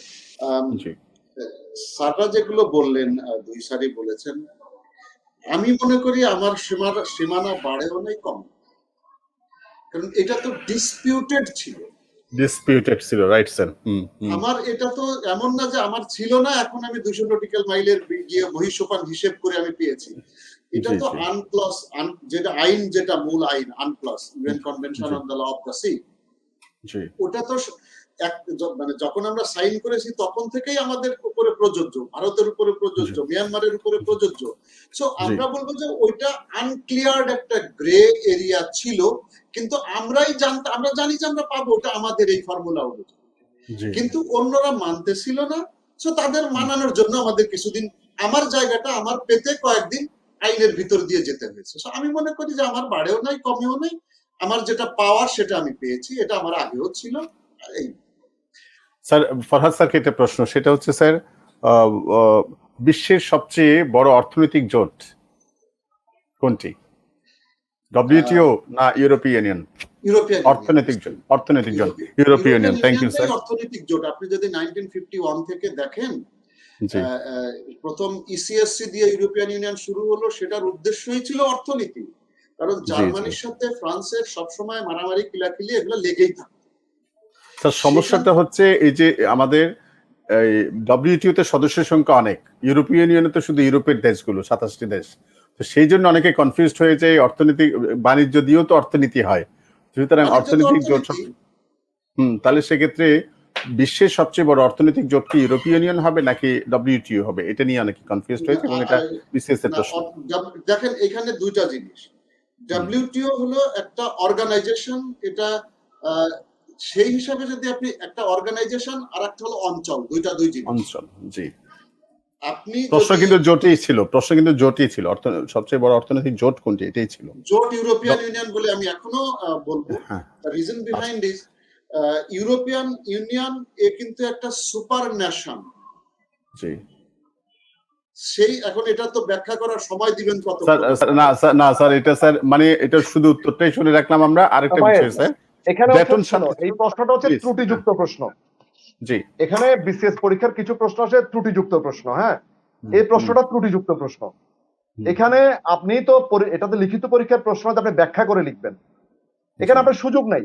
এখন ওনারা যে আনসারটা নিবে সেটাই সঠিক। স্যার যেটা বলবো যে আপনি কি জোট বলছেন না অঞ্চল বলছেন, কি বলছেন আপনি তো ক্লিয়ার করেন নাই, এটা একটা ত্রুটিযুক্ত প্রশ্ন। এবং এখানে যদি এই ত্রুটিযুক্ত, আমি শুরুতেই বলেছিলাম, একজন শিক্ষার্থী বিভ্রান্ত হবে না সঠিক আনসারে যাবে সেটা নির্ভর করবে যে 4টা বিক্ষেপক সেখানে কি দেয়া হচ্ছে, ওই যে 4টা অপশন কি দেয়া হচ্ছে এটার উপর ডিপেন্ড করে।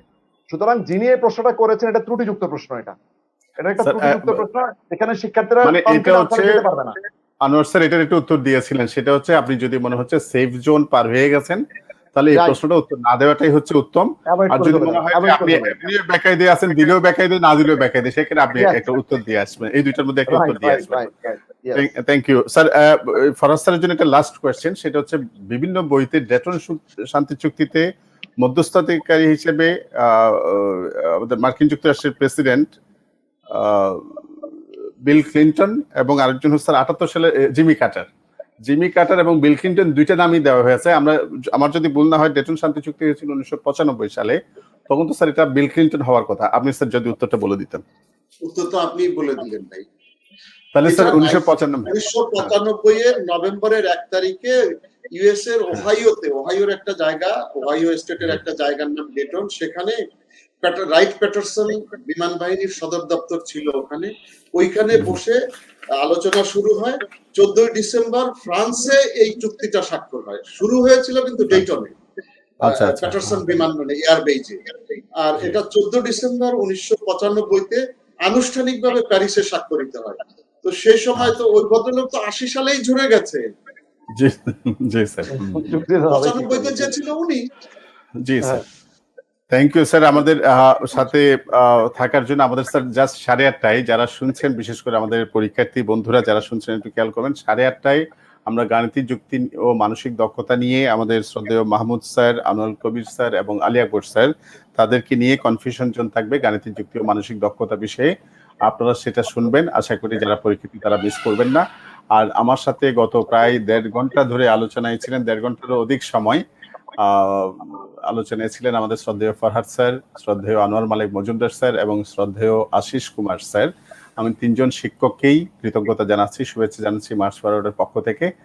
আর আপনাদের 3 জনকে আমি বিনীতভাবে অনুরোধ করব, যদি সময় সুযোগ হয়, কিছু প্রশ্ন যেগুলোর উত্তর আমরা হয়তো ওখানে আলোচনায় নিয়ে আসতে পারিনি, সময় সুযোগ হলে বিশেষ করে আশিস স্যারকে বলবো একটু রেসপন্স করার জন্য যেখানে প্রয়োজন। আর সবাইকে কৃতজ্ঞতা জানাচ্ছি, শুভেচ্ছা জানাচ্ছি। সবাই ভালো থাকবেন এবং আমাদের পরীক্ষার্থী বন্ধুরা আগামী 29 অক্টোবর তথা শুক্রবারে একটি ভালো পরীক্ষা দিবেন, ভালো প্রিপারেশন নিয়ে ভালো পরীক্ষা দিবেন এবং ভালো করবেন এই প্রত্যাশা রেখে আজকের কনফিউশন জোন বাংলাদেশ ও আন্তর্জাতিক বিষয়াবলী এখানেই শেষ করছি। আল্লাহ হাফেজ।